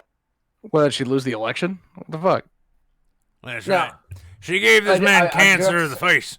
As you can Campaign tell. 2020 in one of the most high-profile and volatile congressional races in Texas. And we're talking about the Republican primary between longtime Congresswoman Kate Granger and challenger Chris Putnam. This is the 12th congressional district.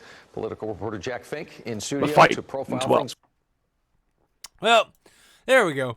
All the same, the House voted to ban vape products because, we got to keep these kids on the cigarettes there. Otherwise, we won't know what they're getting in their bodies with cigarettes. Now, after we've denied it for the better part of 30 years, we're fully fucking well aware of what's going on. Anyway, Yeah. hang on. Well, no, it's like how. Okay. Oh, well, I mean, go on if you want to. Well, no, I'm saying like a teen weed smoking is down in legal states right now because it's not fun anymore. Yeah. Like it's not as illegal, so it's gone down significantly. It's almost All the kids are doing bumps. Here's the weird thing that like I noticed that like the government consistently fails to realize is that the easiest way to get people to not do a thing, or no, to get to the easiest way to get people to do a thing is to tell them that they're not allowed to do that thing. If you tell them that, they will flock to it. They will do it on principle. Yeah. The DARE program told us that if you started smoking weed, you would be robbing houses to get crack for the bullies who would give you the crack if you were kind enough to get them the shit.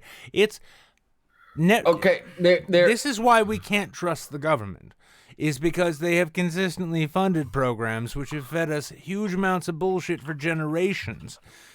Meanwhile, it's like, if Dare programming showed up, be like, okay, if you smoke weed, you're going to get really used to it, and it's going to be your go-to thing. And when you're out of weed, it's going to be kind of weird for you, and it's not going to be too comfortable. Now, if you do cocaine, you will not notice you're addicted to cocaine. You will instead notice that you just really, really want to do cocaine all the goddamn time. If you get on heroin or opioids, if you don't get those things, you will throw up and your legs will spasm, and then you will rob people until you can get what you need. If you do meth, your face will fall apart, and you will end up blowing truckers for money for meth. Like, if they told us the straight facts and truth, probably have a drug-free society outside of weed. But instead, they're like, if you do the marijuana once, you're going to end up You'll become a heroin addict within a year. You're going to end up shooting the heroines like that Nirvana guy. And you know what happened to If him. you smoke the electric lettuce, You know what happens when you come shoot the down. heroin? You become famous. Now, well, here's the thing. Coming off of the 2020 campaign, when I got to hang out with them, is this even gonna... Oh, for fuck's sake. This is why I hate This is why I fucking... Well, another reason I fucking loathe Fox News. And to all of the Fox News producers out there, and if somebody wants to take a clip of this and send it to the Fox News producers, go right ahead. You are a dishonest bunch of fucking cunts. You give us a fun headline like Count Binface to run for mayor of London. Then you fill it with this shit, with this bearded fucking incel who can only buy pussy, going on a radio show that was going to do nothing more than suck his dick and make him confused at the fact that someone is touching his cock. Now, Binface, here we go. I love this. There's one thing we need more, and here's the thing too. He actually corrected for the mistake that Lord Buckethead made, which is that Buckethead, and this is having seen him in person, Buckethead's bucket has no eye holes.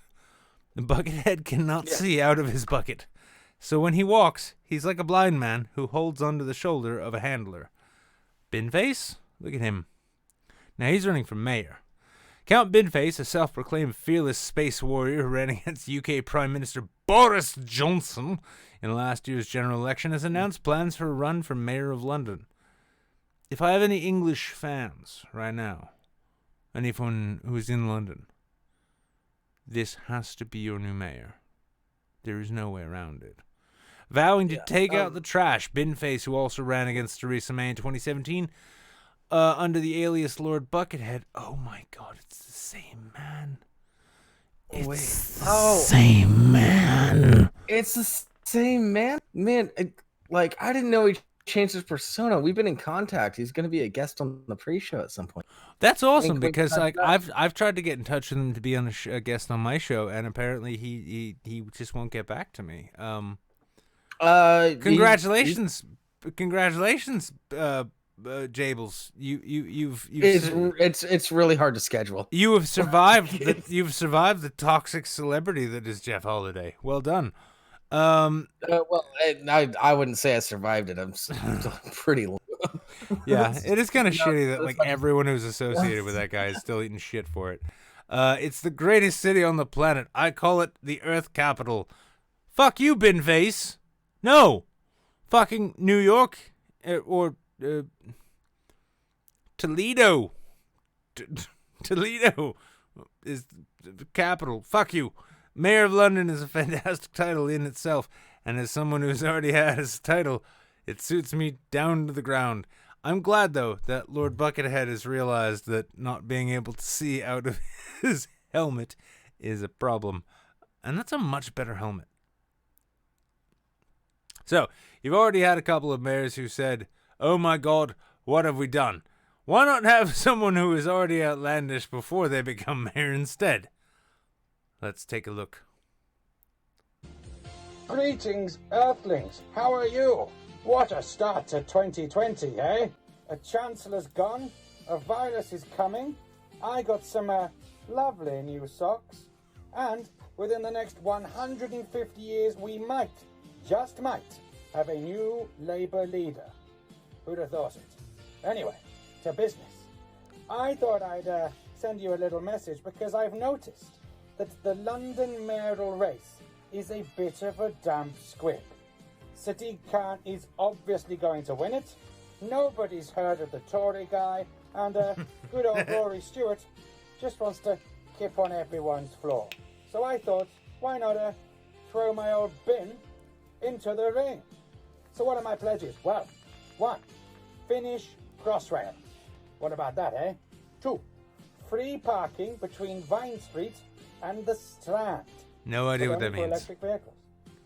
3. London to join the EU. That organisation is going places. 4. London Bridge to be renamed Phoebe Waller in honour of your new national treasure. And much more besides. Watch this space. Now the thing is, to stand in this race, I will need your help. It's £1,000 to stand as a constituency member, £5,000 as a London-wide member, and to stand for mayor, it's a cool 10 grand. That's fucked up. That is honestly a bit fucked up. So what I've done is, I've set up a crowdfunder, and if you fancy dropping me a few quid, join in the fun. Whatever target I reach, I will stand in the election, with any money left over being donated to shelter to help combat homelessness. For now, I'll simply say, make your vote count for Binface 2020, putting London on the map. No one tell him that London is already on the map. But that's okay. That's okay. So, That is not the lesson here. I'm gonna be honest with you. well, perhaps not. I'm kind of retarded. Brainwash resubscribed tier 1 for 5 months in a row, 17 months in total. Just passing by to send love. Typo You y'all. absolute psychotic. Absolute mental case. You absolute mental case. So that's one thing. I really need to get this show going. BP told to reinstate worker sacked for posting Hitler parody video. That's right. A BP worker in Australia posted a video about how BP spilled a bunch of oil into the waterways using the downfall video. I do have to say, Brainwash, that's my boy. Love you, Brainwash. Also, You're a sweet boy. now, before we get into the final thing, I just wanted to share this because this is fun news. This is fun stuff. This is good stuff. Well, I mean, I guess it's neat. I don't know why there's a picture of Mike Pence there, but kaboom! Astronomers detect the universe's biggest explosion since the Big Bang. Scientists have discovered the biggest explosion seen in the universe since the Big Bang, a new study reports, which has been following the universe ever since the Big Bang. The explosion took place at the center of a galaxy that's 390 million light years from Earth, which means it happened a long time ago. We've seen outbursts in the center of the galaxy before, but this one is really, really massive. Study co-author Melanie Johnson-Hoyott, who's been looking for something massive for a long time, said in a statement. And we don't know why it's so big. It's genetics, baby. It just go with it. She added that the explosion happened very, very slowly. Well, that's how it tends to happen, taking place over hundreds of millions of years. No comment. It also released 5 times more energy than the previous record holder, impregnating several nearby galaxies. The unrivaled outburst, which was detected, in case you can't tell, I'm making dick jokes throughout this entire thing. Galaxy clusters are the largest in the center of the universe. Structures of the universe held together by gravity, containing thousands of individual galaxies, dark matter, and hot gas, NASA said. We still don't know what dark matter is. But hey, look at this lovely cartoon. It's great. It's like Star Trek The Next Generation. Look at this picture long enough and you can forgive Star Trek Picard. In the center of the cluster, there's a large galaxy that contains a supermassive black hole. Researchers think that the source of the gigantic eruption is from that black hole. Galactic diarrhea. In some ways, this blast is similar to how the eruption of Mount St. Helens in 1980 ripped off the top of a mountain, said study lead Simona nope, not even trying it, of the Naval Research Laboratory. Mark Kern. hot navel. A key difference is that you could fit 15 Milky Way galaxies in a row into the crater of the eruption, punched into the cluster's hot gas. So the cluster's hot gas prolapsed a fucking galaxy. Are you ready for this? That's right. Yes, it's Pornhub Galactic Edition. The study follows a 2016 study by astronomer Norman Werner. Thank you for a fucking understandable name. That announced that the discovery of the crater, which scientists call a cavity in the galaxy cluster. I'm having to steal my cheesy erection at this moment. I was really happy when I saw these results, said Werner, writing in a blog post about a new study. I really want to publish all of his comments on Pornhub somewhere.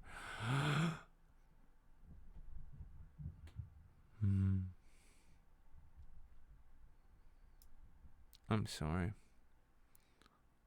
guys. I just feel I have to do this.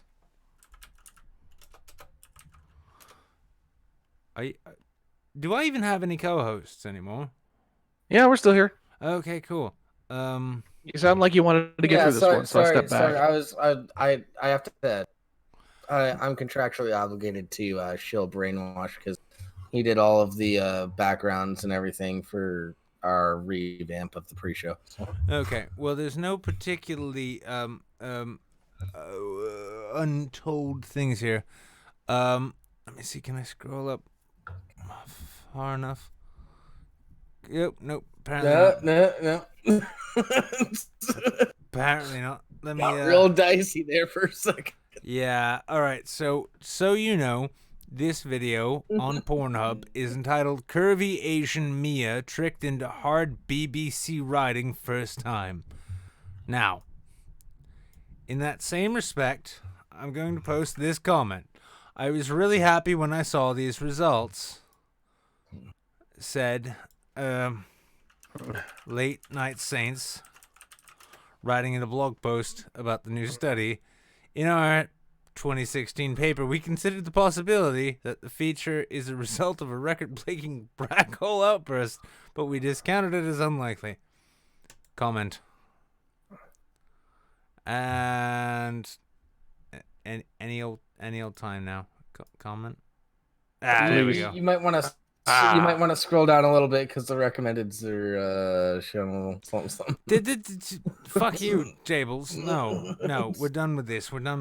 I see no titas. We are fine. Anyway, I'm pretty sure I saw a full-on puss. So you saw nothing. Shut your hole. No one saw anything. Everything is fine. No porn was shown. She should have shut her hole. She showed seashells by the seashore. Right? Yes. No. Next to her pussy, which was exposed for a minute. That seashell was supposed to remain private. Next to her clam. Seashell was just a clam. God damn it. Beat me to it. Too fast for you. I stole his job. I'm a Mexican who stole his job. Well, Larry Kubiak, of course, as always. Oh, Jesus Christ, Larry. I just love the fact that I'm increasingly. Larry, can you DM me what the fuck that was I was supposed to watch? Because apparently I can't watch it. Oh wait, no, I can. Good. All right, Larry's given us this, and we're gonna watch this, and then I'm going to have a pee, and then we're all going to have a good time when I come back. And if you want, jump in the waiting room and you can come and hang in with the rest of these. Pee break, ladies and gentlemen. Go take your leaks now. Fucking horrible people. Yeah. Also, go pee. Synchronize at the same time. Also, everybody pee. Yes. Also, waiting room. Everyone, especially those on YouTube. I want you to embrace and give a good smack on the cheek, kiss on the cheek to this stream, because it's going to be gone in just a moment. And to all future generations, you will not be able to watch this. Thank you. But here we go. Aldius.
Sorry, everyone. Actually, just pausing this for just a few moments to make sure that the YouTube crowd can continue enjoying this stream without it being interrupted. Please continue enjoying this music at all costs.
'Ooh, vampire.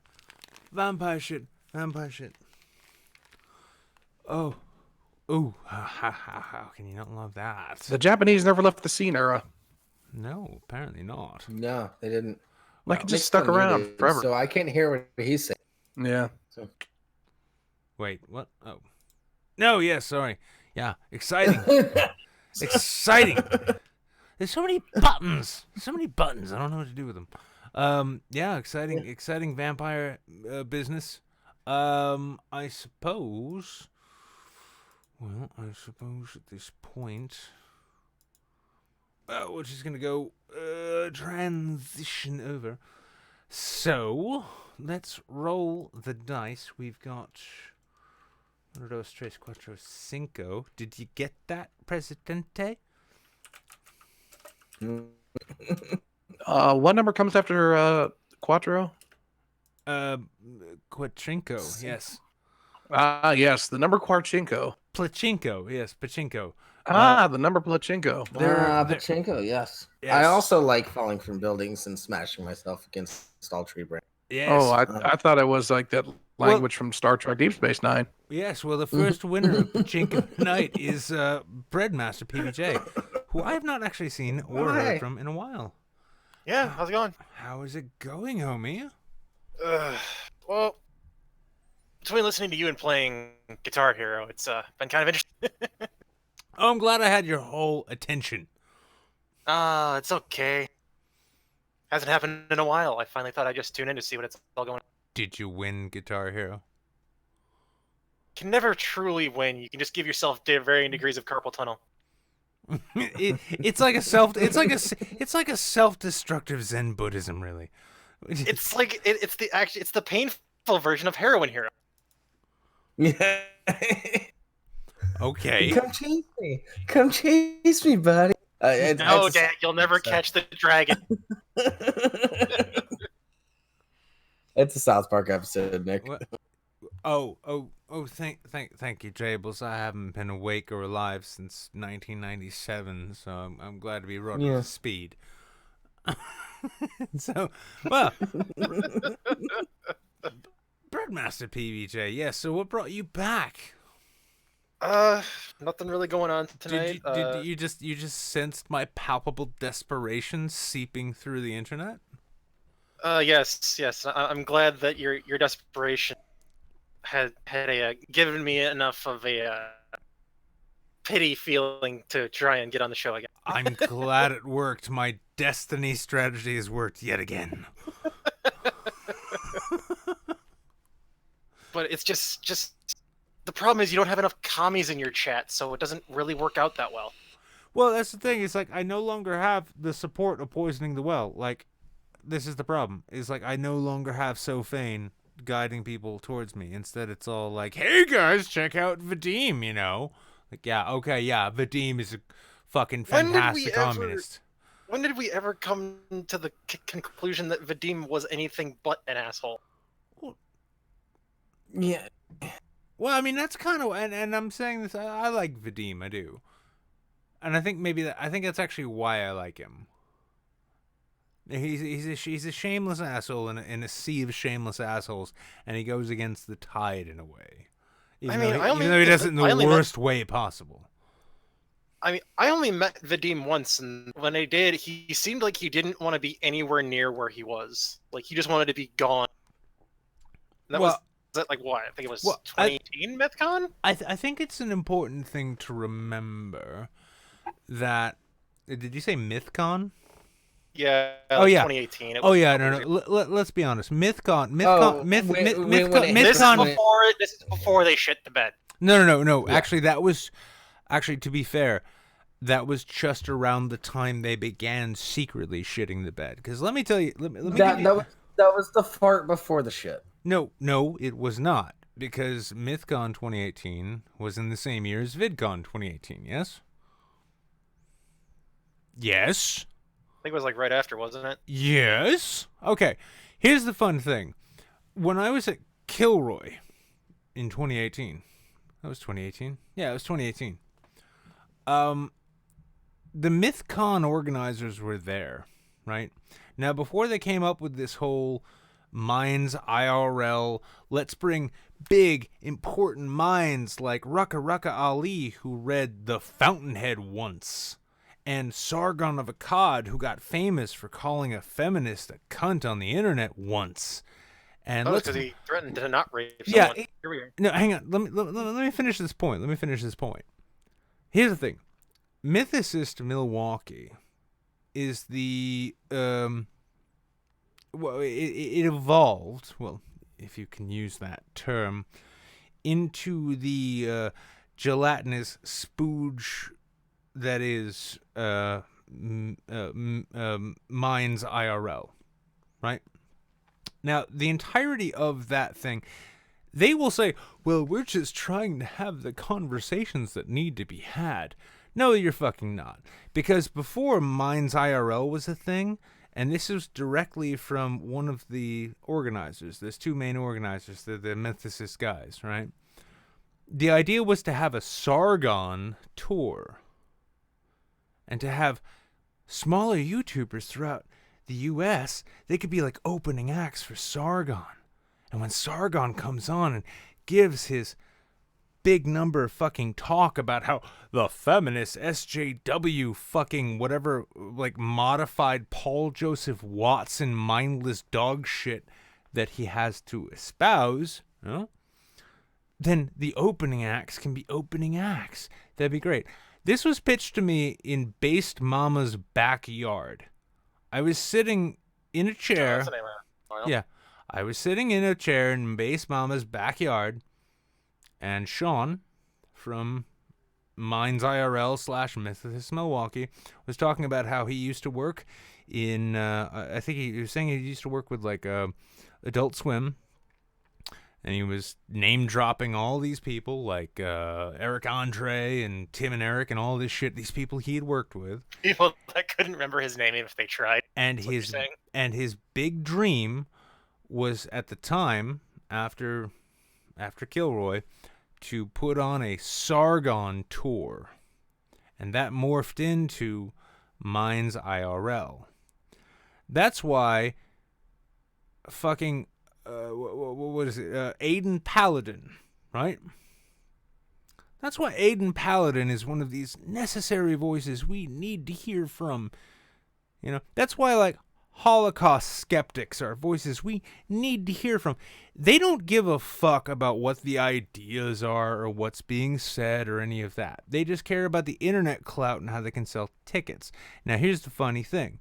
Between this show, before Jeff decided to just, you know, bail on it and go be the famous Jeff Holiday, and Poisoning the Well, we were both offered, and I wasn't really too keen on it, but the biggest problem with Jeff is always that he always liked to give people with clout and numbers the benefit of the doubt over and over and over again, which is why Andy Jaworski was on the show, etc., etc. The problem is that they tried to offer us this deal where if we sold tickets using our own link, yeah, that our subscribers could buy tickets to this event at a discount. Y'all remember this yet? And Poisoning the Well had the same thing. I remember this. Yeah.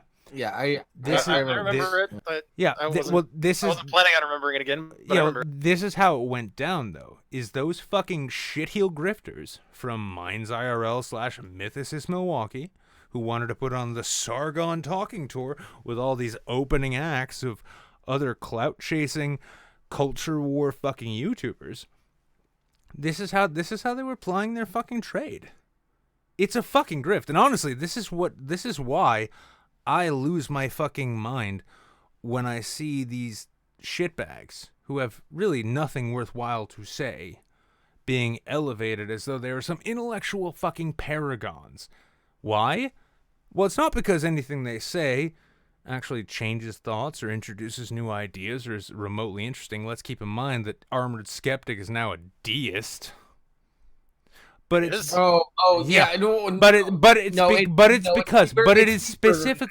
specifically because this entire fucking thing, this anti-SJW thing, which it morphed into the skeptic community, all of this garbage, it is nothing more than fucking clout chasing. And if you want a better, if you need a decent example of clout chasing in that sense, ask yourself, why is somebody whose only claim to fame is making edgy videos, and I love Rucka, I really do, but the fact is like, I do not consider Rucka a fucking intellectual paragon. He read The Fountainhead and decided he found the philosophical fucking he found the philosophical wellspring that he would never need to turn away from. And now, oh yes, we need the guy who makes What Does the Black Say, offering us, political insights. But here's the thing, not to discount his thought processes, but the reason that he's put up on stage isn't because he is particularly in tune with the global or American politics. It's because of his fucking numbers. And it's the same thing with Shoe on Head. Wait. And it's the same thing with Skeptic. All of these fucking people, they're all put up by people who wanted nothing more than to put on a Sargon Road show because they know they could sell tickets based on fucking clout.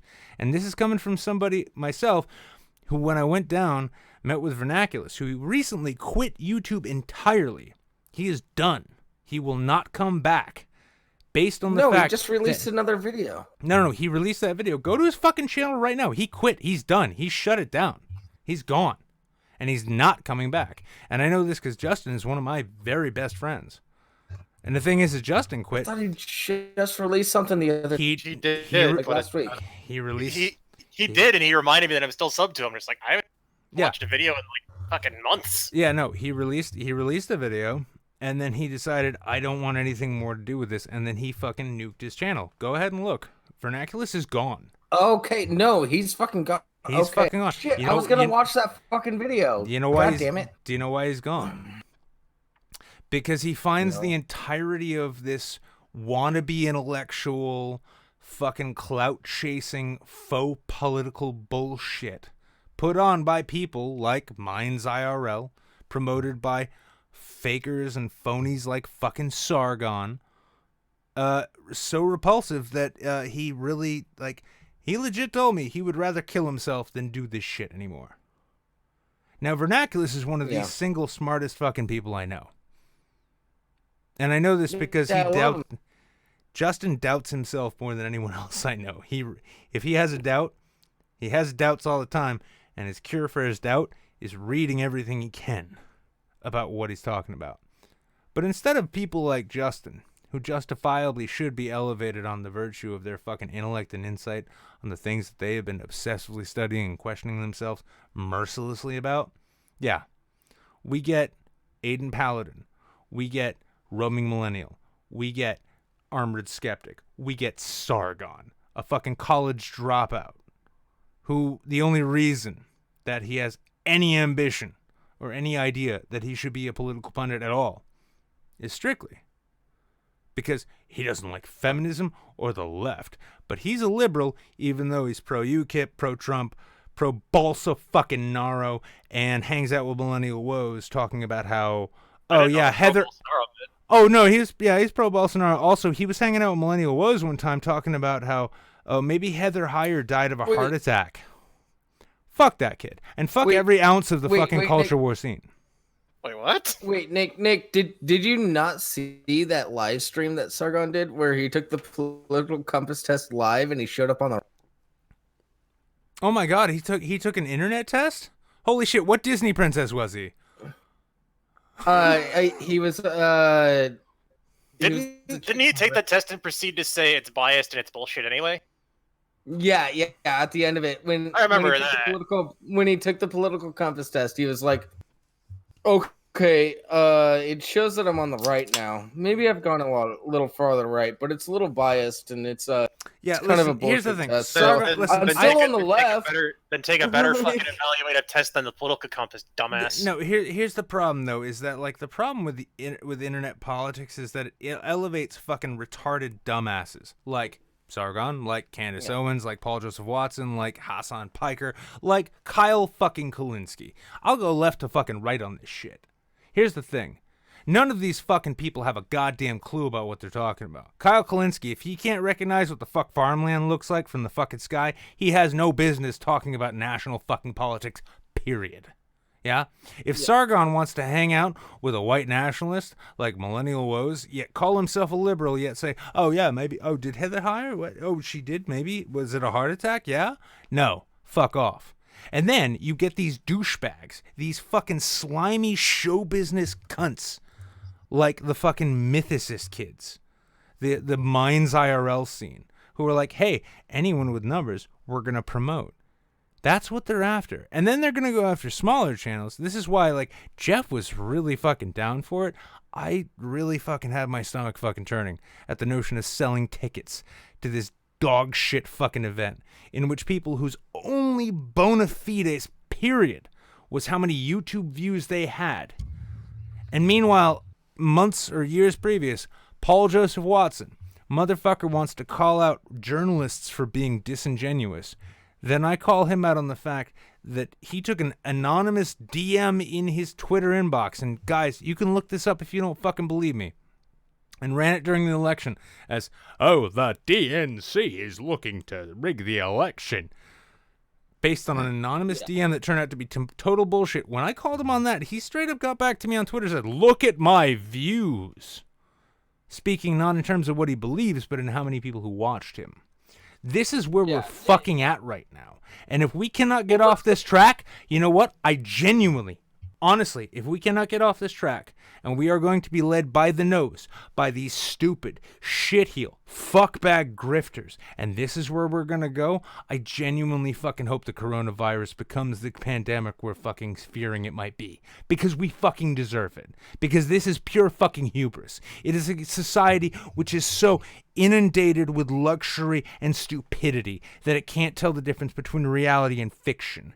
And then when we're presented it by a bunch of shitheel showbiz grifters, such as the Minds IRL set, as though this is the conversation that needs to fucking happen. No, you know what? Society needs to die off, and whatever climbs out from under the fucking rubble, if they can rebuild something slightly better, then good for us. Because otherwise, we're not leaving this fucking planet. It's never gonna fucking happen, and we're gonna die of our own fucking ignorance and retarded fucking notions of how the world should be based on the 2 books we fucking read before we decided to launch a fucking YouTube channel.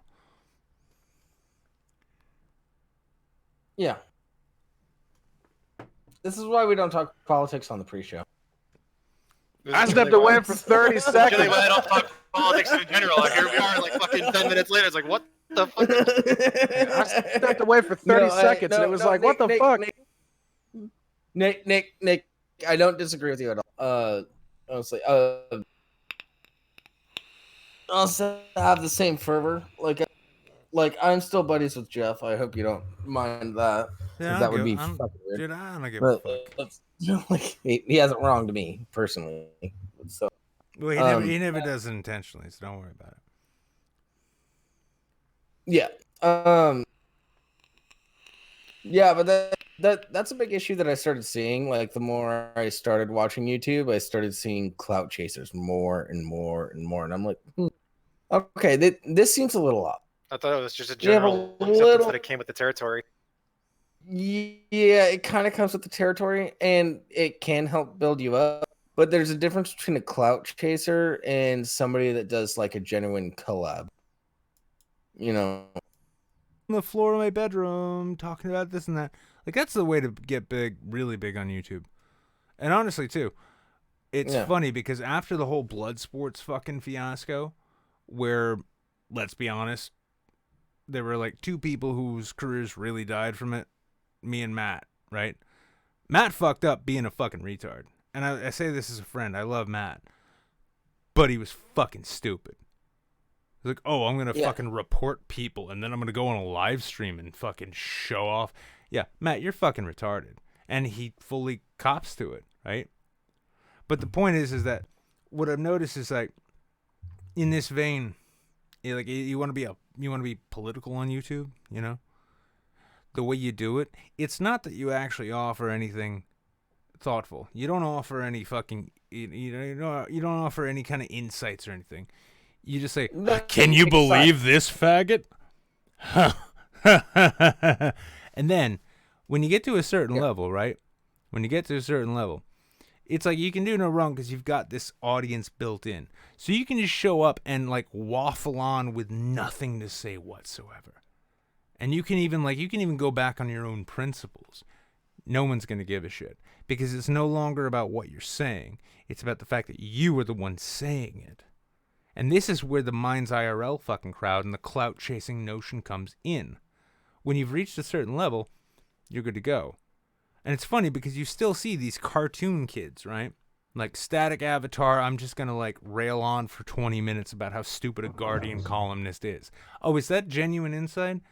Is that really sharp fucking political thinking? No, it's not. And that's because in the same way that it transitioned from apathy, where the general public didn't give a fuck because all of this shit looked too complicated, to when it was boiled down by people who just took hot takes by reading headlines. All of a sudden, everyone gets to feel smart. Everyone gets to feel intelligent and informed. Oh my god, I found my favorite fucking cartoon avatar who can talk about this thing that I hate so much. And then we end up with Trump, right? The simple fact that we see people like, when Obama was elected, I'm a liberal guy. About a month or two after he was elected, I immediately began disliking the guy. And I kind of held my nose when I voted for him in the first place in 2008. Because I knew, this is just a climber. This guy just wants to be president. And that's exactly what he did. He played the game. He played into every special interest you can imagine. He gave in to every fucking demand that a lobbyist would honestly have, even if he had to do it in a sort of shifty way. Fuck, he showed up at Flint and drank a glass of bottled water trying to prove, oh, it's all fine now. No, Flint's still fucked. Good job, progressive hope and change Obama. Now, a good liberal criticized Obama. There were plenty of us who did it. And then we were ostracized by the left. But fuck it, who gives a fuck? Being ostracized for an honest opinion is a noble thing to have done to you. But now what will we see? Oh, the supposedly I want to buck the system and change it all up fucking right. Oh, they can't wait to suck Trump's dick to a point where they will willfully, openly, regularly fucking ignore all of the horrible shit he does. And what does it come back to? It comes back to the same sort of shit we found ourselves mired in 2015, 2016 here on YouTube. It's as long as it can own the libs, it's fine. Hence we get Sargon getting to boldface without actually throwing up in his own fucking lap, saying he's a liberal, and all of his fucking cronies and lackeys below him saying the same fucking thing, further diluting the goddamn term to a point where we can get speaking tours. We're promoting shit like Brexit, Trump, nationalism, right-wing populism is somehow now a liberal sentiment that should be embraced. I can think of no better term to respond to that with than go fuck yourself. And then to see this media apparatus building up around this supposed new media that we're all supposed to be celebrating because it's daring and bucking trends, and it's not doing what the old media did, which was to cater to audiences and give them what they want and spoon feed them dog shit ideas. Instead, we get this. This is what fucking drives me insane. Because if I wanted to, I could flip the script. I could shut down this channel. I could fucking drop an octave or raise an octave. I could put on a cartoon avatar. I could spend like 6 months talking about how dog shit The Guardian is, or how fucking full of shit Vox is. And I'd have enough fucking subscribers, patrons, and money to buy a fucking house. I'd probably even get invited to Minds RL. Only thing is that apparently even in this new media environment, intellectual honesty comes at a cost.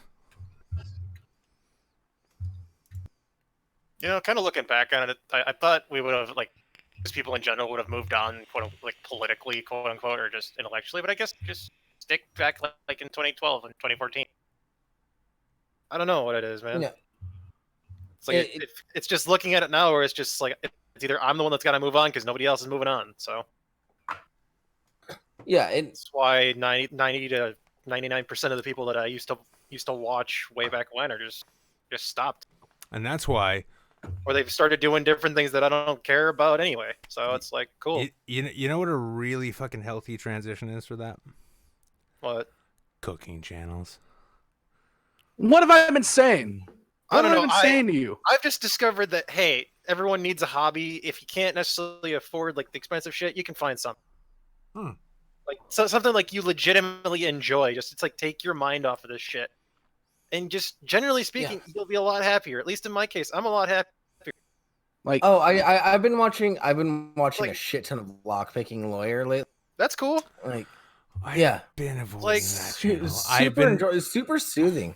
I've been avoiding that channel on purpose for the same reason like I avoid Amazon series, because I know that if I watch it and I like it, that's like I'll be like, all right, one more video, and then That's it.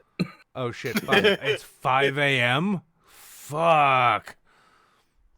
Well, Yeah. lockpicking lawyer has over like 1,500 episodes, and some of them are 2 minutes long. Some of them are like 15 to 20 minutes long, and I it's just addicting. He's so soothing, and he's just direct, straight to the point, and on exactly what why he's doing it, what kind of lock it is, everything, and it's fucking beautiful. I love it. Because believe it or not, I've actually managed to scrub my entire recommended feed of anything political that I don't want to see, outside of the Bloomberg ad here and there that refuses to fucking Well, you should get rid of the ad block. you should let me take this moment for a bit of shameless self-promotion, but also I have started a new series, which is why videos aren't coming out as often, because I realized like I figured you were working on something, because I'm just like, I don't know what else you would be doing. Yeah, I also like I started feeling kind of bad because the whole like, hey, I'm just gonna sit down in front of a camera and fucking ramble. It felt cheap, you know. It did. It felt really cheap, and Not gonna lie, it was nice to listen to while I was doing other things. oh, you're gonna love what I'm doing now then, because I'm writing a new book. And oh, you're writing a new book. Well, I've got the book right that you wrote before right on my desk. So well, this one's a lot different. This is a signed copy too. It was pre-order. Nice. Hey, y'all missed out if you didn't order a book pre-order. But if you want to go and buy a book, when's the self-narrated audiobook coming up? Oh, actually, I'm gonna no. I have the copy of my book. I have a copy of it sitting on my desk. I'm looking at it right now, and I'm going to do it. I'm going to make that. It's gonna happen. But you're gonna like this. The new book. Self-narrated or Vern? Oh, I don't know. I'm gonna do it myself. Vern's done. Vern's quit. Everything. He just wants to be a writer, and All right. And you know what? I'm to be honest, in my experience from politics to many other things, I found I had this strange talent where like I can never succeed at a thing myself, but if I help other people, they do miraculously well. Doesn't always work out, because honestly, Kraut and Tea would have never been a thing if I had never noticed him in my own subscription list. I kind of regret ever helping him. But then again, he's going on to do a lot of other shit. Like the man quite literally does a shit ton of fucking research and makes a video on shit. Who? I haven't seen Kraut. Oh no, Kraut needs to kill himself. Kraut's a piece of shit. Kraut's a piece of shit crusader who will he will literally sell out anyone if it fits his little crusade.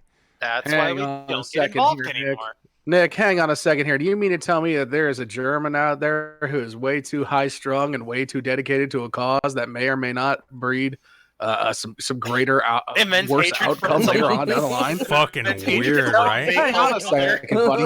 Hang on a second. You mean to tell me that out there in Prussia, of all places, there is a human being, who would take things way too seriously? Habanero, it's fucking spicy in here. Jesus fuck, amazing, yeah. I don't but like. No, but I don't believe you. Well, Breadmaster, we do need to move on, because I mean, this is apparently another long show. We're at 2 hours 18 minutes. I guess I'm glad I'm the one that gets the rant this time. Oh yeah, I know. You got the rant.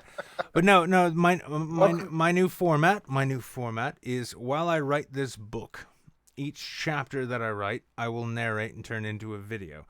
And it started out. All right. It started out by writing out and dictating the essay from the 2020 cycle here, where I was hanging with Vermin Supreme, got to see Tulsi, watched a Trump rally, etc., etc. A lot of fun. Then I decided I was going to write my memories of the 2008 cycle, which was honestly fucking weirder. And then after this, the next one will be about experiences in DC when I got caught in a gunfight. And then after that, Are you trying to recreate the life and times of Hunter S. Thompson now? no, I'm not trying anything.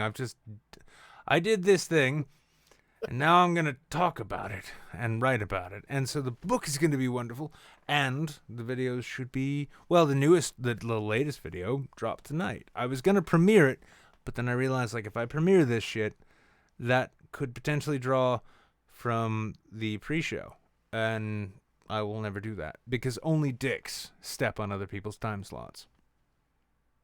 Yeah, so Fane, what? Oh, he will have his reckoning. Oh, he So, will have by the way, everybody tweet at Sofan and Fat Pat. Make a fucking video. I realize I'm still subbed to them. Two goddamn years, man. That ain't happening. What the fuck have they done? Actually, you could also tweet at them saying, come back on the show like you fucking agreed that you would. I know I'm not a big deal anymore, but so Nick, I'm. Dable, shut up. Go ahead, Brad. So Nick, before you kick me out, are you going to Milwaukee in July? no, Come on. I can't afford.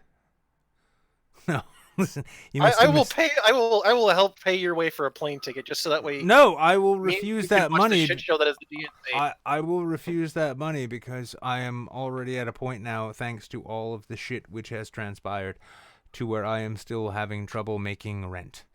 And I am going back to court next Tuesday. Again? Milwaukee, VidCon, It's whatever. I not a you were fucking going to VidCon. priority. No, not a fucking priority. I am hemorrhaging patrons now. And the worst thing about it is that when I notice, like, when they leave, I'll, like, take a look and be like, why'd you leave? And they'll be like, my financial situation changed. Oh, but you're still giving this and that YouTuber money. Okay, that's cool. I apparently just suck. I'm a piece of shit. That's fine. No, I cannot. No, all of the entirety of the IRL version of this internet world fucking bullshit, I cannot afford. And I started doing this. This is at the top of the show. I said it. I started doing this shit and I took it seriously and I really went for it because for a while it really seemed as though the content could work. And then I found myself getting fucked by Sargon and his little fucking Patreon crusade because his dumbass had to be like, yeah. And all of a sudden he was trying to tell me after I told him on a fucking call, yeah, this bullshit you pulled has made it difficult for me to even buy my own kid Christmas presents because of this crusade you're on. Oh, fuck you, man. I lost $100,000. Oh, I'm sorry, Carl. I'm sorry. Please go and cry in your wife's lap, you piece of shit. And then after that, Jeff and Kraut decided to fuck around and have a crusade that fucked my show and my brand and my name into a hole that had nothing to do with me. And then they recovered, and then as soon as they all recovered, it was, well, I just can't deal with you anymore. So, no, I have no fucking interest in any of this IRL bullshit. This is why I fucking despise these people. This is why I despise Minds IRL and Mythicist and all of this. I despise these people because they are phonies who will sell anyone out as long as they can get their nut off. And so, no. If I continue with this, it's because the people who support the work that I do give a fuck. And honestly, for the longest time, I've wanted to shut the show down a number of times, but I don't, and I can't, because the people who give a shit are worth more than my hurt feelings and my shitty bank account. So no, I will not be going to Milwaukee so that I can go and see Sean and his boyfriend and watch them suck Carl's dick and then tell Rucka he's a genius because he read one book a long time ago. No. I wasn't talking read about it twice. bullshit. He read it twice. I was talking more about the supposed march that's going to happen when the DNC decides to fuck over people. Give even less of a fuck about that. All right, I was just saying, man. I don't know. I was just saying maybe we could go out and see a shit show and then have a. Well, I'm gonna roll. Bread Master PBJ. Right. It has genuinely been good to talk to you again. Nice talking to you too. I'll have to come around more. Mahatma Gandhi, my dude. Wait, no, Mahatma- hang yeah. on. No. Oh, wait, no, that's actually his name. Anyway, Yes, that is quite literally his name. Mahatma Alu Akbar. There we go. Mahatma Alu Akbar. Okay. Much better. So it's the peaceful jihad. Okay. Something like that. Anyway. Mahalo Akbar, ladies and gentlemen. Mahalo Akbar. See, this is what a man looks like when he stops giving a fuck. It's kind of liberating, I'll be honest. Okay. Like it has a and the fact vaguely that you've been burned Diogenes. so much. Why do you? And the fact that you've been burned so much. Why do you trust us? We're just trolls on the internet. Oh, because, well, I mean, I'm kind of burned down to my foundations at this point. So the worst you can do is take pickaxes to the brickwork of the chimney. See? Ah. I'll be honest with you. I'm kind of retarded. Thank you, Breach, for the $5 dues. All right, so we've got ourselves Mickey Ficky. Mickey? Can you hear us? Your landing gear is down. Yeah, Mickey, I've actually been meaning to chat with you. So if you could. Have ye the right inputs chosen? Are you sure you aren't on push to talk? Ah, yes, push to Is your talk. microphone turned on? The classic Bane. All right, Mickey, I'm going to put a timer on. I'm going to give you 60 seconds. Oh, all right, she said hold on in the chat. Yeah, I think Mickey's like hit like mute and whatnot. They're trying to figure it out. Mickey, if you need tech support, hop up into general, and then I'll pop up there too, and I'll help you out. Yeah, and honestly, speaking from experience, I fuck up Discord audio all the goddamn time. So, I mean, try the gear icon, little gear icon at the bottom, and then see where that brings you. Welcome to tech support chat. Welcome. I'm gonna go do tech support for Mickey. Alrighty. All right, I'm gonna bring somebody else in then. I'm gonna bring in. Alrighty. But I gotta say though, in terms of comedy, what's his name?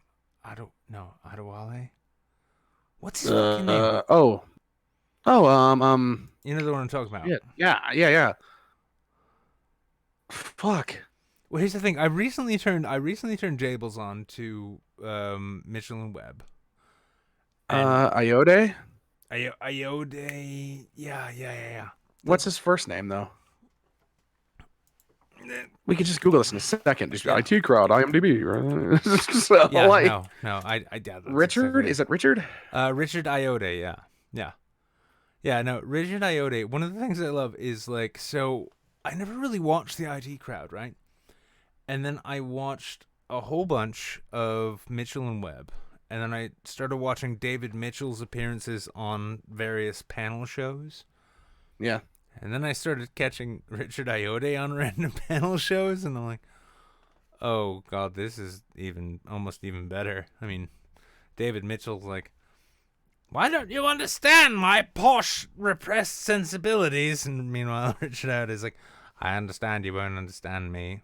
That's fine. Just going to kind of live with that. I have always enjoyed like a lot of those question time type shows. I feel like they kind of veer off into Crazy Town when they have like the right combination of guests. So it's really you'll find every episode on YouTube if you're interested, ladies and gentlemen. Actually, and it's great too because for some reason the BBC stops giving a fuck after a thing is a certain number of years old, apparently. So long as they can no longer re-air it or it's no longer in syndication. Yeah, I started watching QI when I noticed that David Mitchell was on there all the time, right? And then I found out, oh my God, Stephen Fry hosted the show. And so yeah, I spent I'd say an honest 2 weeks, like straight 2 weeks, just watching back episodes, like back issues as it was, of QI that was hosted by Stephen Fry. And anytime David Mitchell or Richard Iode show up on this show, I'd be like, oh, this is going to be so much better. Why am I this desperate to be entertained? I like QI. It's good. Oh, it's a phenomenal show. I learned so many things. When Randomacam, when Mike was staying with me for like a week, we had a lot of conversations about QI, and it was funny because even him, like, he's the kind of guy, like, if any celebrity comes out as a feminist, typically, he will, I don't want to say attack them, but he'll be less than kind to them. But even with Stephen Fry, for instance, he's like, oh, he's a fucking national treasure. Like, we need to defend him with the Navy and all of that. Okay. Oh, yeah, no, I can understand that. Hello, Dina. I like it when they pick on him. It's pretty funny when they get Stephen laughing and blushing and embarrassed. And... Well, that is kind of his natural state, isn't it? Yeah, I guess you could say that. Yeah. How have you been, Dina? I've been okay. Kind of excited. But what? Actually, because like a really fun part of the winter here in Alaska is happening. We're going to have the for rendezvous, and like Canucks already made fun of me about it because he says because of some of the events we have that Alaska is more stereotypically Canadian than most of Canada is. He was picking on me about that because we have an event called Running of the Reindeer. Yeah. Is that as awesome as it sounds? Like, don't fucking blue ball me here. That has to be the coolest thing that has ever happened in that state. Well, I'm sure we've had other really cool things happen, but it's fun. You get a bunch of reindeers, and it happens in downtown, and then there's like 3 races. It's like basically you're kind of racing / running with reindeer towards a finish line. So I'm gonna go check that out this year. I'm not running this year. I kind of want to do it next year. Wait, hang on. Do you like turn into a reindeer when this happens? Like, is that what this is? Yeah. Like, is it a magic, were-deer thing? Are you like you're like a shaman though, right? Like, yeah. Like you shake your medicine and then all of a sudden, boom, you turn into a deer. Well, see, this is. I wish that's what happened. Well, see, this is another thing. I mean, I love like every conversation I have about anyone else's state that they live in gives me yet another reason to hate New Hampshire. Because we would never do that here, because a bunch of old cotton tops would be like, "Well, no, that's gonna make traffic. I don't want any traffic. Oh God, no." I'm like, oh, we don't even get reindeer here. We shot all of our deer. Like, we don't even have deer. You should talk to Vermin Supreme, and you guys do a running of the ponies. Yeah, but we'd need to import the ponies from Maine. And the state would say no. This has to do with another state. It's the same. When it comes to legal pot, for instance, right? Legalizing weed, which I know Alaska has done, right? Yeah. Yeah. Okay. Every sensible state has done that. Here in Little New Hampshire, we have Vermont, Massachusetts, Maine, and Canada. Every single one of those states, including the country state, has legalized marijuana. New Hampshire's like, nope, we're just going to put more money into prohibition. Like, really? You do understand it takes 3 hours to drive across the entire thick part of this state, and the rest of it is borders. We're going to keep the pot out, are we?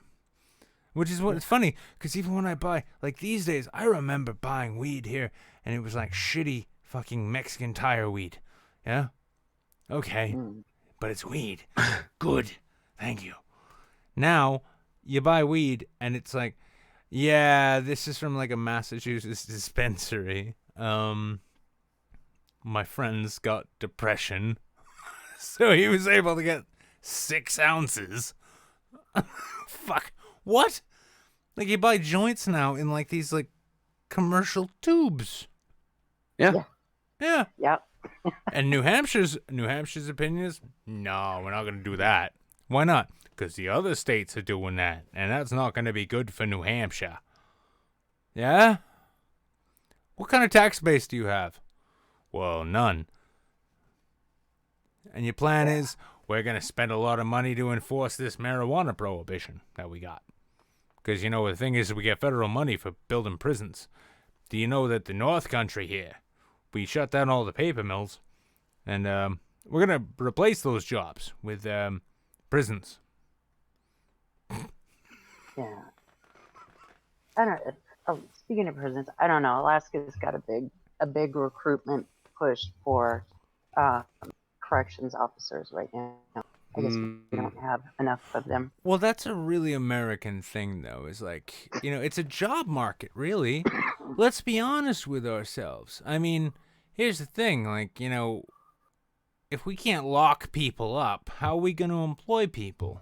What are they going to go and be like creative? Are they going to invent and innovate things? No. Listen, we've got a public education system here in the U.S. which dictates that the only thing people are good at doing is wearing uniforms and following orders. But it's a good thing that we beat those Soviets off. That way we don't live in a society where we're asking for papers at checkpoints, and putting up militarized borders, and throwing people in prison in record numbers.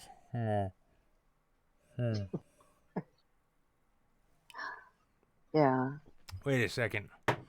I'm confused. Must be all that pot in my head. Oh, jeez. All right, let's drag Mickey back in here, because Mickey's mic was all fucked, and also we're like way over time, but whatever, who gives a shit? Mickey? Mickey. Can you hear me now? Yeah. Yes. Holy crap. Jables IT. Jables is a fucking genius. Yeah. What did he tell you to do? Simple shit. I went into my settings and I changed the input volume and played around with switching back and forth from... Okay, I'm gonna have to push back real hard on you now, Mickey, though. Jables is not a genius. Jables is not a genius! I told her to turn it off and turn it back on again. Basically, Jables is like... Jables is what would happen if you dropped a white guy into the Amazon with a satellite phone with weather updates. And then he becomes a god, all because he can tell the people that it's going to rain tomorrow. Jables, stop pretending you're a god, okay? Nick, okay, I'm just such saying... a loyal fangirl to you that if you literally told me to join the Nazi party and wear a diaper at the same time, I probably would. Okay. You need to go. That's a little disturbing. You need to go. Yeah. That is a bit fucked up. But listen, I am not above. Hang on. Everyone quiet down. I'm not above exploiting this. Now, here's the thing. If Jables ever tries to give out bullshit technical advice and tries to present himself as some IT whiz, I expect you to travel to his home state of Oregon and then find him, and I expect James Boogly steaks in the mail at my P.O. box. Okay? And none of this lame ass like ice pack in a fucking foam cooler shit. No, I want a Coleman cooler filled with dry ice and Jable steaks, okay?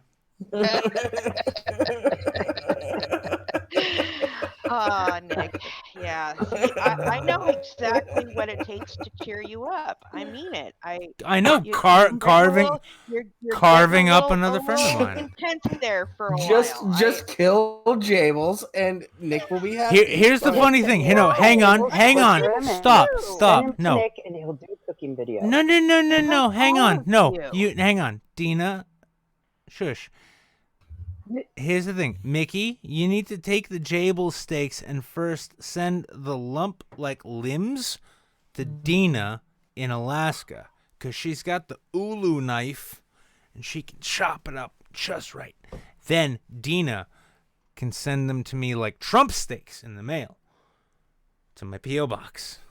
And then it won't be cannibalism because she'll say they're just elk, and I have plausible deniability.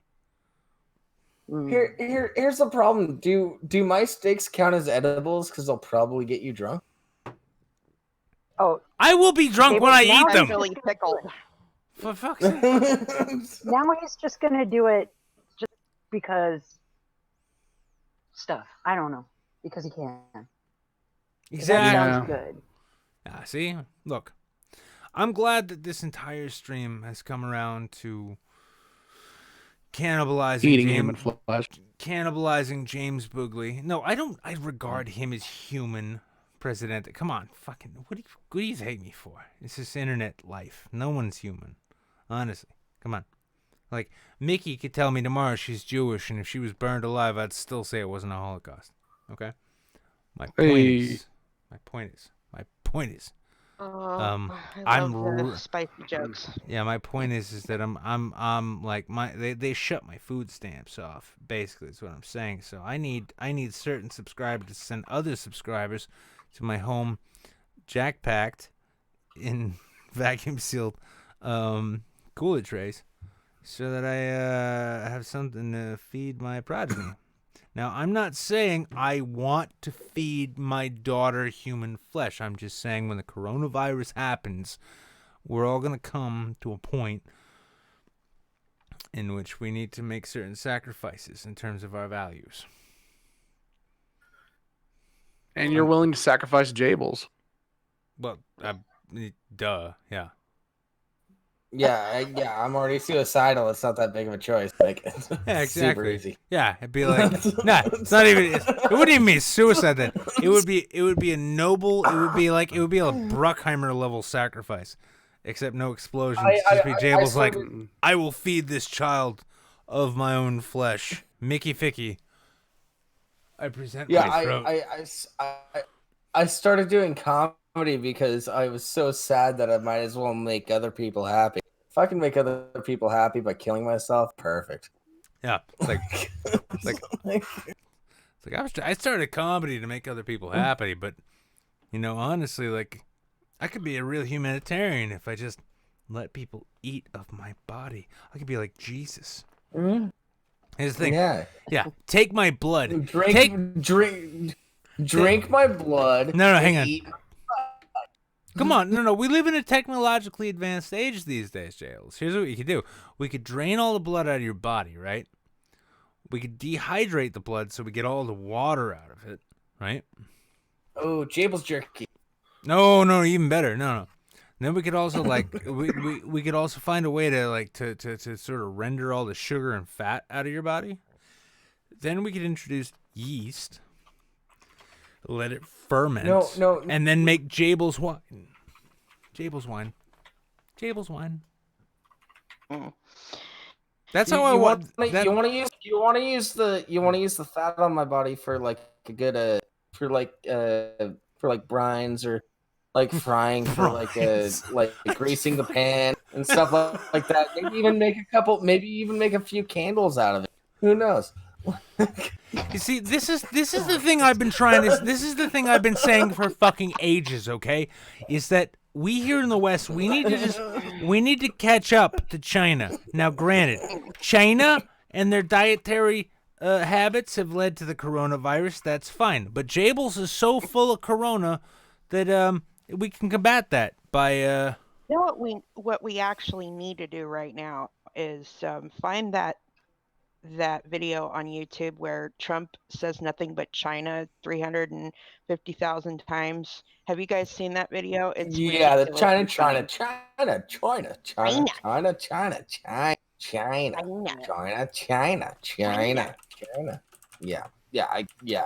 I've seen it. Okay.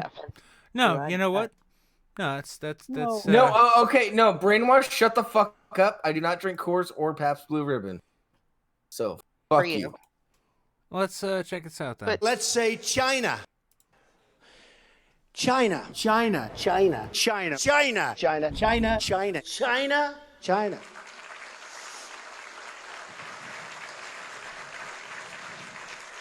You go over to China. China. You take China. China. I love them. China! China. I For have to have China. my China, because China. For China.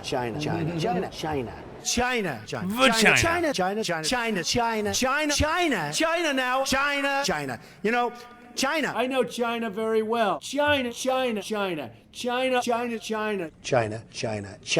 Northwest Wisconsin, where I'm from. It's China to me. China. China.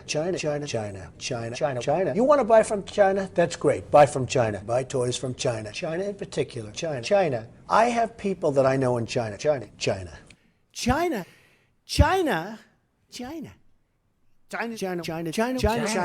I've been saying China. Jesus Christ, this goes on forever. Let's continue. Yeah, how long is this video? 3 minutes. We are only a third of the way through. Yeah. Come on, Yeah, guys. I think we get the point. China. Your Trump Master Shake videos better. China. That is true. The Trump Master Shake video is a lot better, isn't it? It's way better. All right, let's just watch that. We're gonna watch that, and then we'll bring 2 more people in. That way, we can leave one person feeling left out. And The fuck?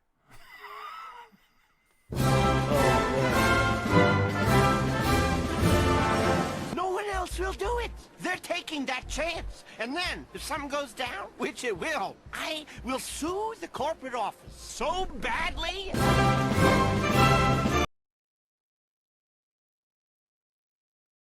I will say that debate, Aqua Teen overlay was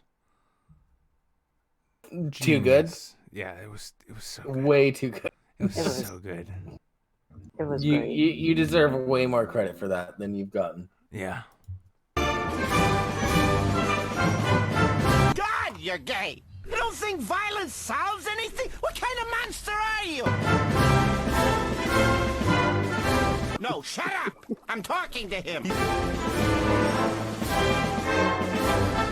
You are the gayest monster since gay came to Gaytown. What the hell's he doing next to my Benjamin?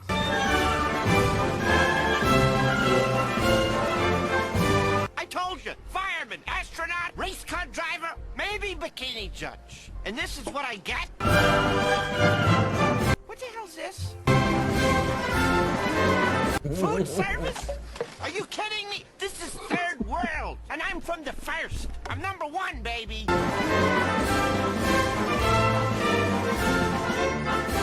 Yeah, we know how you did it. Congratulations. The bank gave you a credit card. It doesn't make you better than me. But you see, nobody gives me credit because I'm a bad risk and I don't pay my bills on time. No, let's get down to it. What I say is very baffling.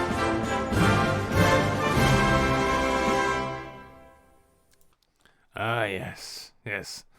Endless respect for the office of the president. Wonderful time to be alive. I feel proud to be an American, where at least I know I'm free. No one? No one's going to pick up on that? No one's going to pick up on that very obvious Absolutely not. How Okay. dare you? Well, I'm gonna give my 2 non-co-hosts the benefit of the doubt. Wait, I mean the last word before they go. Dina, why should Canada absorb Alaska?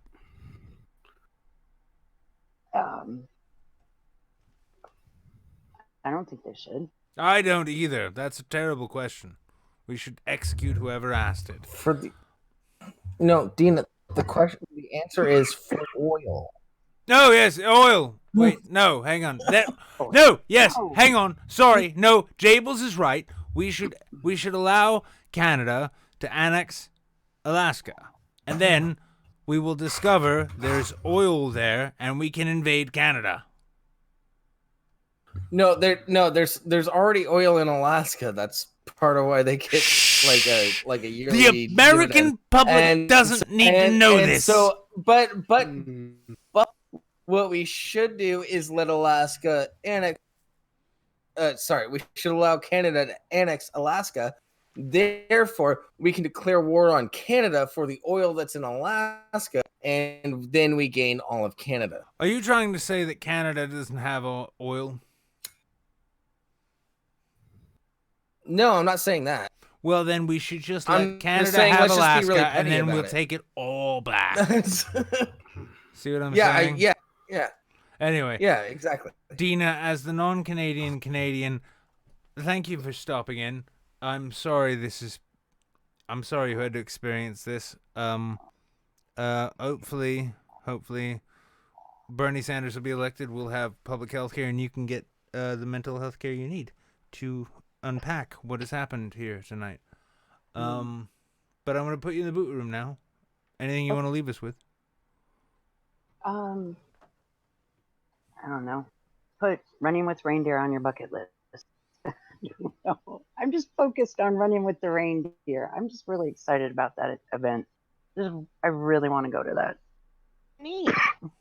I mean, it sounds awesome. Yeah. Yeah, it does sound like a fun event. Yeah, it sounds like. I mean, it's that, and then they have like an even weirder event is the outhouse races, which are hilarious. Yeah. Yeah. Sounds like Hey, a great time, Tina. You have fun in the boot room. Oh my god, we need to report her to the NSA. All right, bye, Deanna. I love you. Bye-bye. Jesus Christ. You said her name wrong, Jibbles. Yeah, I know. I did Why- that on purpose. Why is she allowed to be?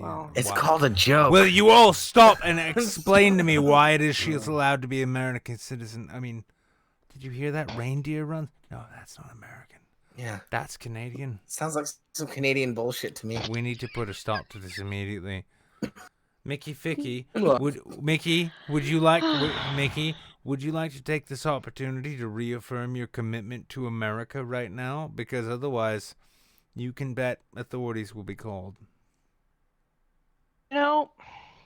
Okay, If you authorities will be pledge called then. allegiance right now, you'll be booted out. Well, you'll probably be booted out regardless. But Exactly. This is a Patriot stream. I'm like Steven fucking Crowder right now, except I'm not Canadian. Well, I'm thinking about converting to Satanism. Does that count as patriotic? Kind of. you and I can talk about that later. Okay. Cool. I was only laughing because I was picturing this heathen soul being cast into hell when she didn't revere and respect America enough.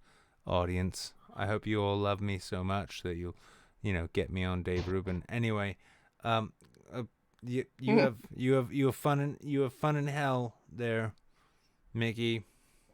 Have fun in hell. Goodbye. I'll call you after the show. She's going straight to hell. Oh my God. Let's just bring in the rest of these people. All right, who doesn't want to go to hell, and who wants to avoid going to hell by virtue of... Hang on, shush. All right. But all the fun people are in hell. All right, hang on. All right. Anyway, he's talking too quick. Oh, There we go. Oh God damn it! If anyone else, good God, if anyone else laughs, they're going into hell. Okay. Okay. Shush. Who wants to avoid going to hell by selling out their fellow patriots? Define selling out their fellow patriots. I don't know. You define it and make it work for me. I don't know. I need a ballpark before I agree to it. Well, He came to me with this offer, or threat, I should say. Yeah. I want more details. You feel a bit Breach, you're Jehovah's Witness. You're going to hell anyway. So Excuse me, ex-Jehovah's Witness. There we go. Oh. Okay. Yes, All I of will these- rat out a fellow patriot. All of these religious sensibilities. Breach, are you willing to tell us about Jabel's infidelities to the states? Absolutely. Go Well, I on haven't and been here don't long. waste time. I'm better. Really don't know. Okay. I don't know where this is going. Nick. Yeah. Go ahead and try. You're not going to say anything that I haven't already said to Nick myself. That's true. Yeah, you're probably right. That's true. Breach, can you justify your existence anymore? No, other than I've been Okay. waiting on. Well, he admitted it at least. No. Anyway. Okay. Friend, Come man. on, he's in a wheelchair. Give him a break. Hang on, Breach. You're in a wheelchair? I can't justify it. I gave you $5. Hang on. I can justify it. I gave you $5. Actually, no. You know what, Jables? He makes a very good point. He gave me money. Yeah, it's a that's very fair. American way of making your point. Jables, how can you defend against this $5? Can you do $10? No, because I'm No, flat good- fucking broke right. Well, good night, Jables. No shit. It's good to see you. You know I again, can just pop man. back in here whenever the fuck I want. No, but I can also justify because I'm your number Jables? 2 donator on Streamline. But still, that doesn't affirm your patriotism. Oh, How about this? I would vote you into presidential office. Hang on, Who Breach, are you votes for presidents? Canada. Breach, my Breach, home. are you saying that you support the democratic process? Yes. That doesn't work here. No. Bad news, son. Exactly. He's gone. Yeah. No. We're part of the Democratic Party. That doesn't work out. I really need to figure out how to put the overlay over so that people can see when I drop people out of the room, because Breach is gone. Yeah. He believes in democracy. Oh, he defends Jables, but also won't pay enough to not defend Jables. That's 3 strikes and you're out. You're gone. Sorry, Breach. Breach, 3 strikes and you're out. Do you want to defend yourself? Can we not play this fucking game? None of those Jesus. were none of those were foul balls. And no, this is the point of an entertainment show. It's a laughy, ha-ha show. And if I can't Look, make man, the I ha-has... waited here for 2 fucking hours because I wanted to come on your show and talk with you, not have some fucking asinine game. How's that? What do you think this show is? Well, I can imagine how this is going to work out. Have you never seen this show before, Breach? I'm curious. It's been a while. Well, maybe this is why no one watches anymore. Wait, did you just lose time rolling around your house? Like it? No, I graduated from high school and then my life went to shit. That's happened. Yeah, that happens to just about everybody. Yeah, but I wasn't expecting like, it. welcome to the club. Yeah. I became a drug dealer because I became so broke that I lived in a basement that got flooded with sewage water because. Well, yeah. Oh, that's why I hadn't shown up. I gave you an answer. No, here's the thing. You need to embrace it, because this is the thing. Is like, so let's say you have a substance abuse problem. You know what you are? An artist. Let's say you're not. Let's say you're not good at managing your finances. You know what you are? Left-brained. Yeah. If everything in your life falls to shit all at once, it's because you tried to be a YouTuber. Well, this sounds okay. So the most. This sounds remarkably like a George Carlin bit. The most important part about your life after high school is that you find excuses for your shortcomings. Yeah, Rich, you have a very specific set of skills for this, and that you're disabled. So I was really worried you were going to say you have a very specific set of shortcomings, so identify those.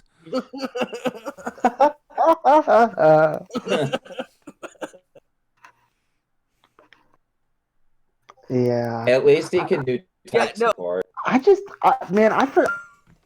Now I see why people don't want to get a job. Job searching is a bitch. Oh, really? Really? You think it is? Yeah. I've had nothing but fun. I've had nothing but a glorious time. I love turning down all of these 6-figure jobs in the media world. Yeah. Love it. So that's why you're going. Oh yeah, when I was homeless in Portland, Oregon, it was so fantastic to show up to a party because I thought it would be like, hey, these people might have jobs. They might have jobs that are higher, and then find out nobody has a fucking job.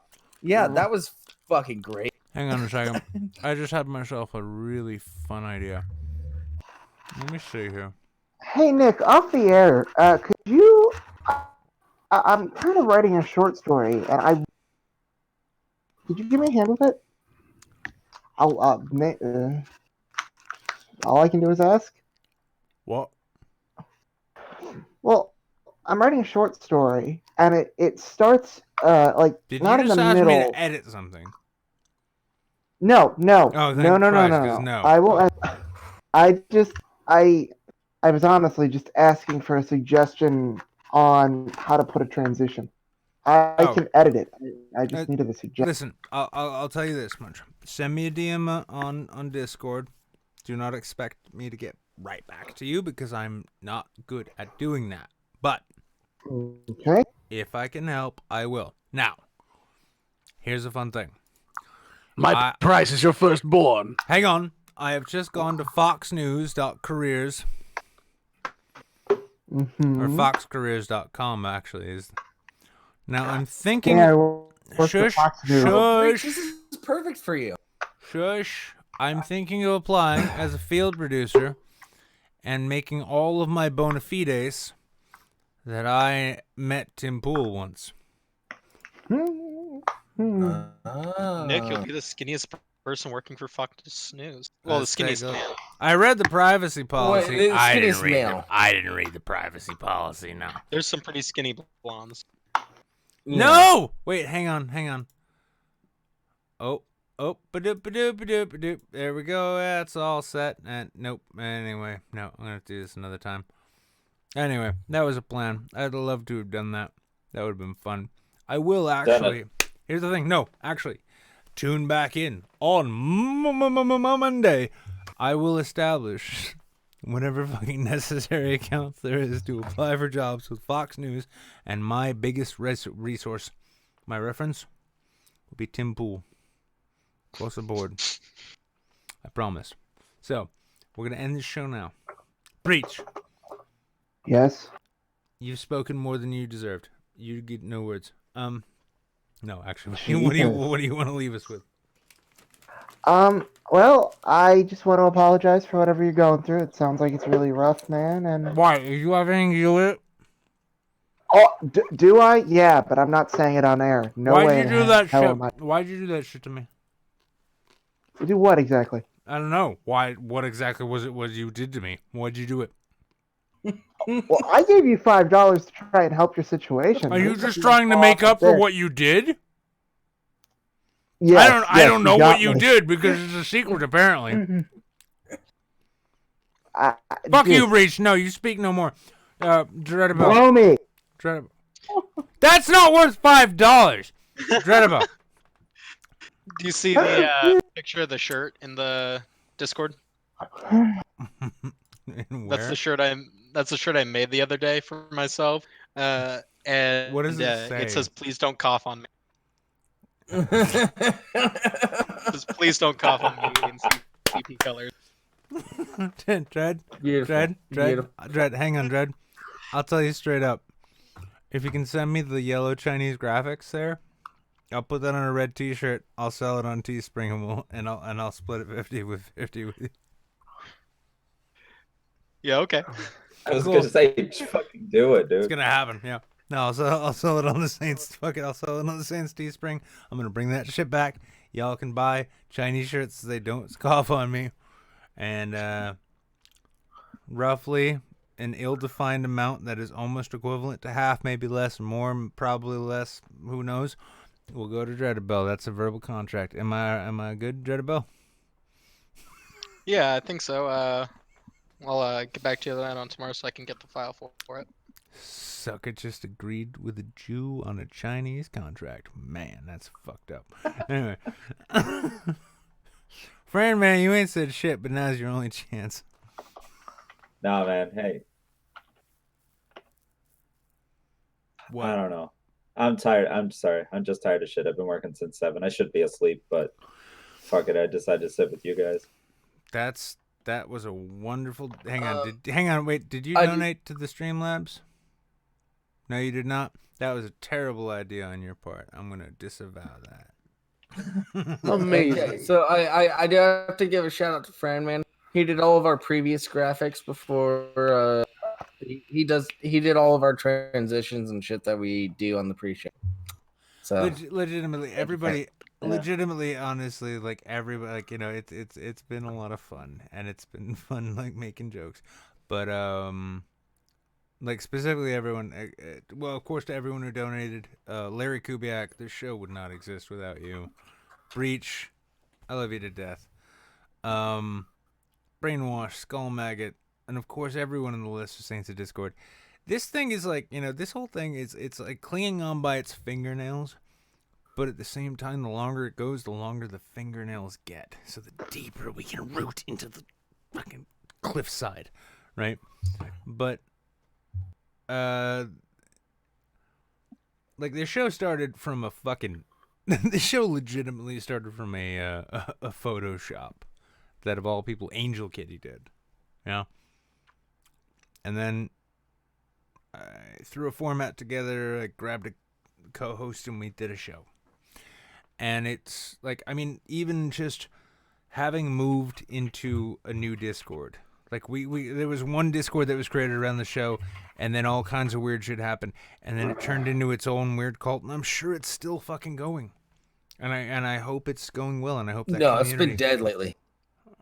Well, thank you, Jables, for fucking ruining the point I was trying to goddamn make. I'm trying to be sweet here, and you're just like, oh shit, I gotta piss. I can piss on this. Just let the man say thank you. I will. Jesus I will Christ. fucking mute okay, you. okay. Okay. The point being is that honestly, I mean, like I'm the host. I'm the avatar. I'm the dancing puppet who keeps this show regular. It's the avatar. It's the thing that works. But to be honest, it wouldn't exist without any of you. It wouldn't exist without Breach. It wouldn't exist without Presidente, Dreadabel, Franman, Jables, Dina, Mickey, everyone in the chat. It wouldn't exist without this. And this is why I'm not allowed to kill myself. And so I hope you all appreciate the fact that each day I think I could just put a bullet through my head and it would all be quiet. But no, I have to do a show for these people. I hope you're fucking happy. But legitimately, I do appreciate. And it's why I continue doing it. And if I seem like I'm dragging myself through the show, then remind me that none of it means anything and that it's all supposed to be funny. Because the moment we stop finding things funny is the moment we succumb to our misery. Misery is like it's like a fucking tide that washes over us, and the only bulwark against it is finding it ridiculous. And we're all really good at that. And if we ever stop doing that, that's when we lose. And so with that, good night. And I will see you all again Monday. Because, as I've pointed out, I don't have any choices anymore. There is no escape. You belong to us now.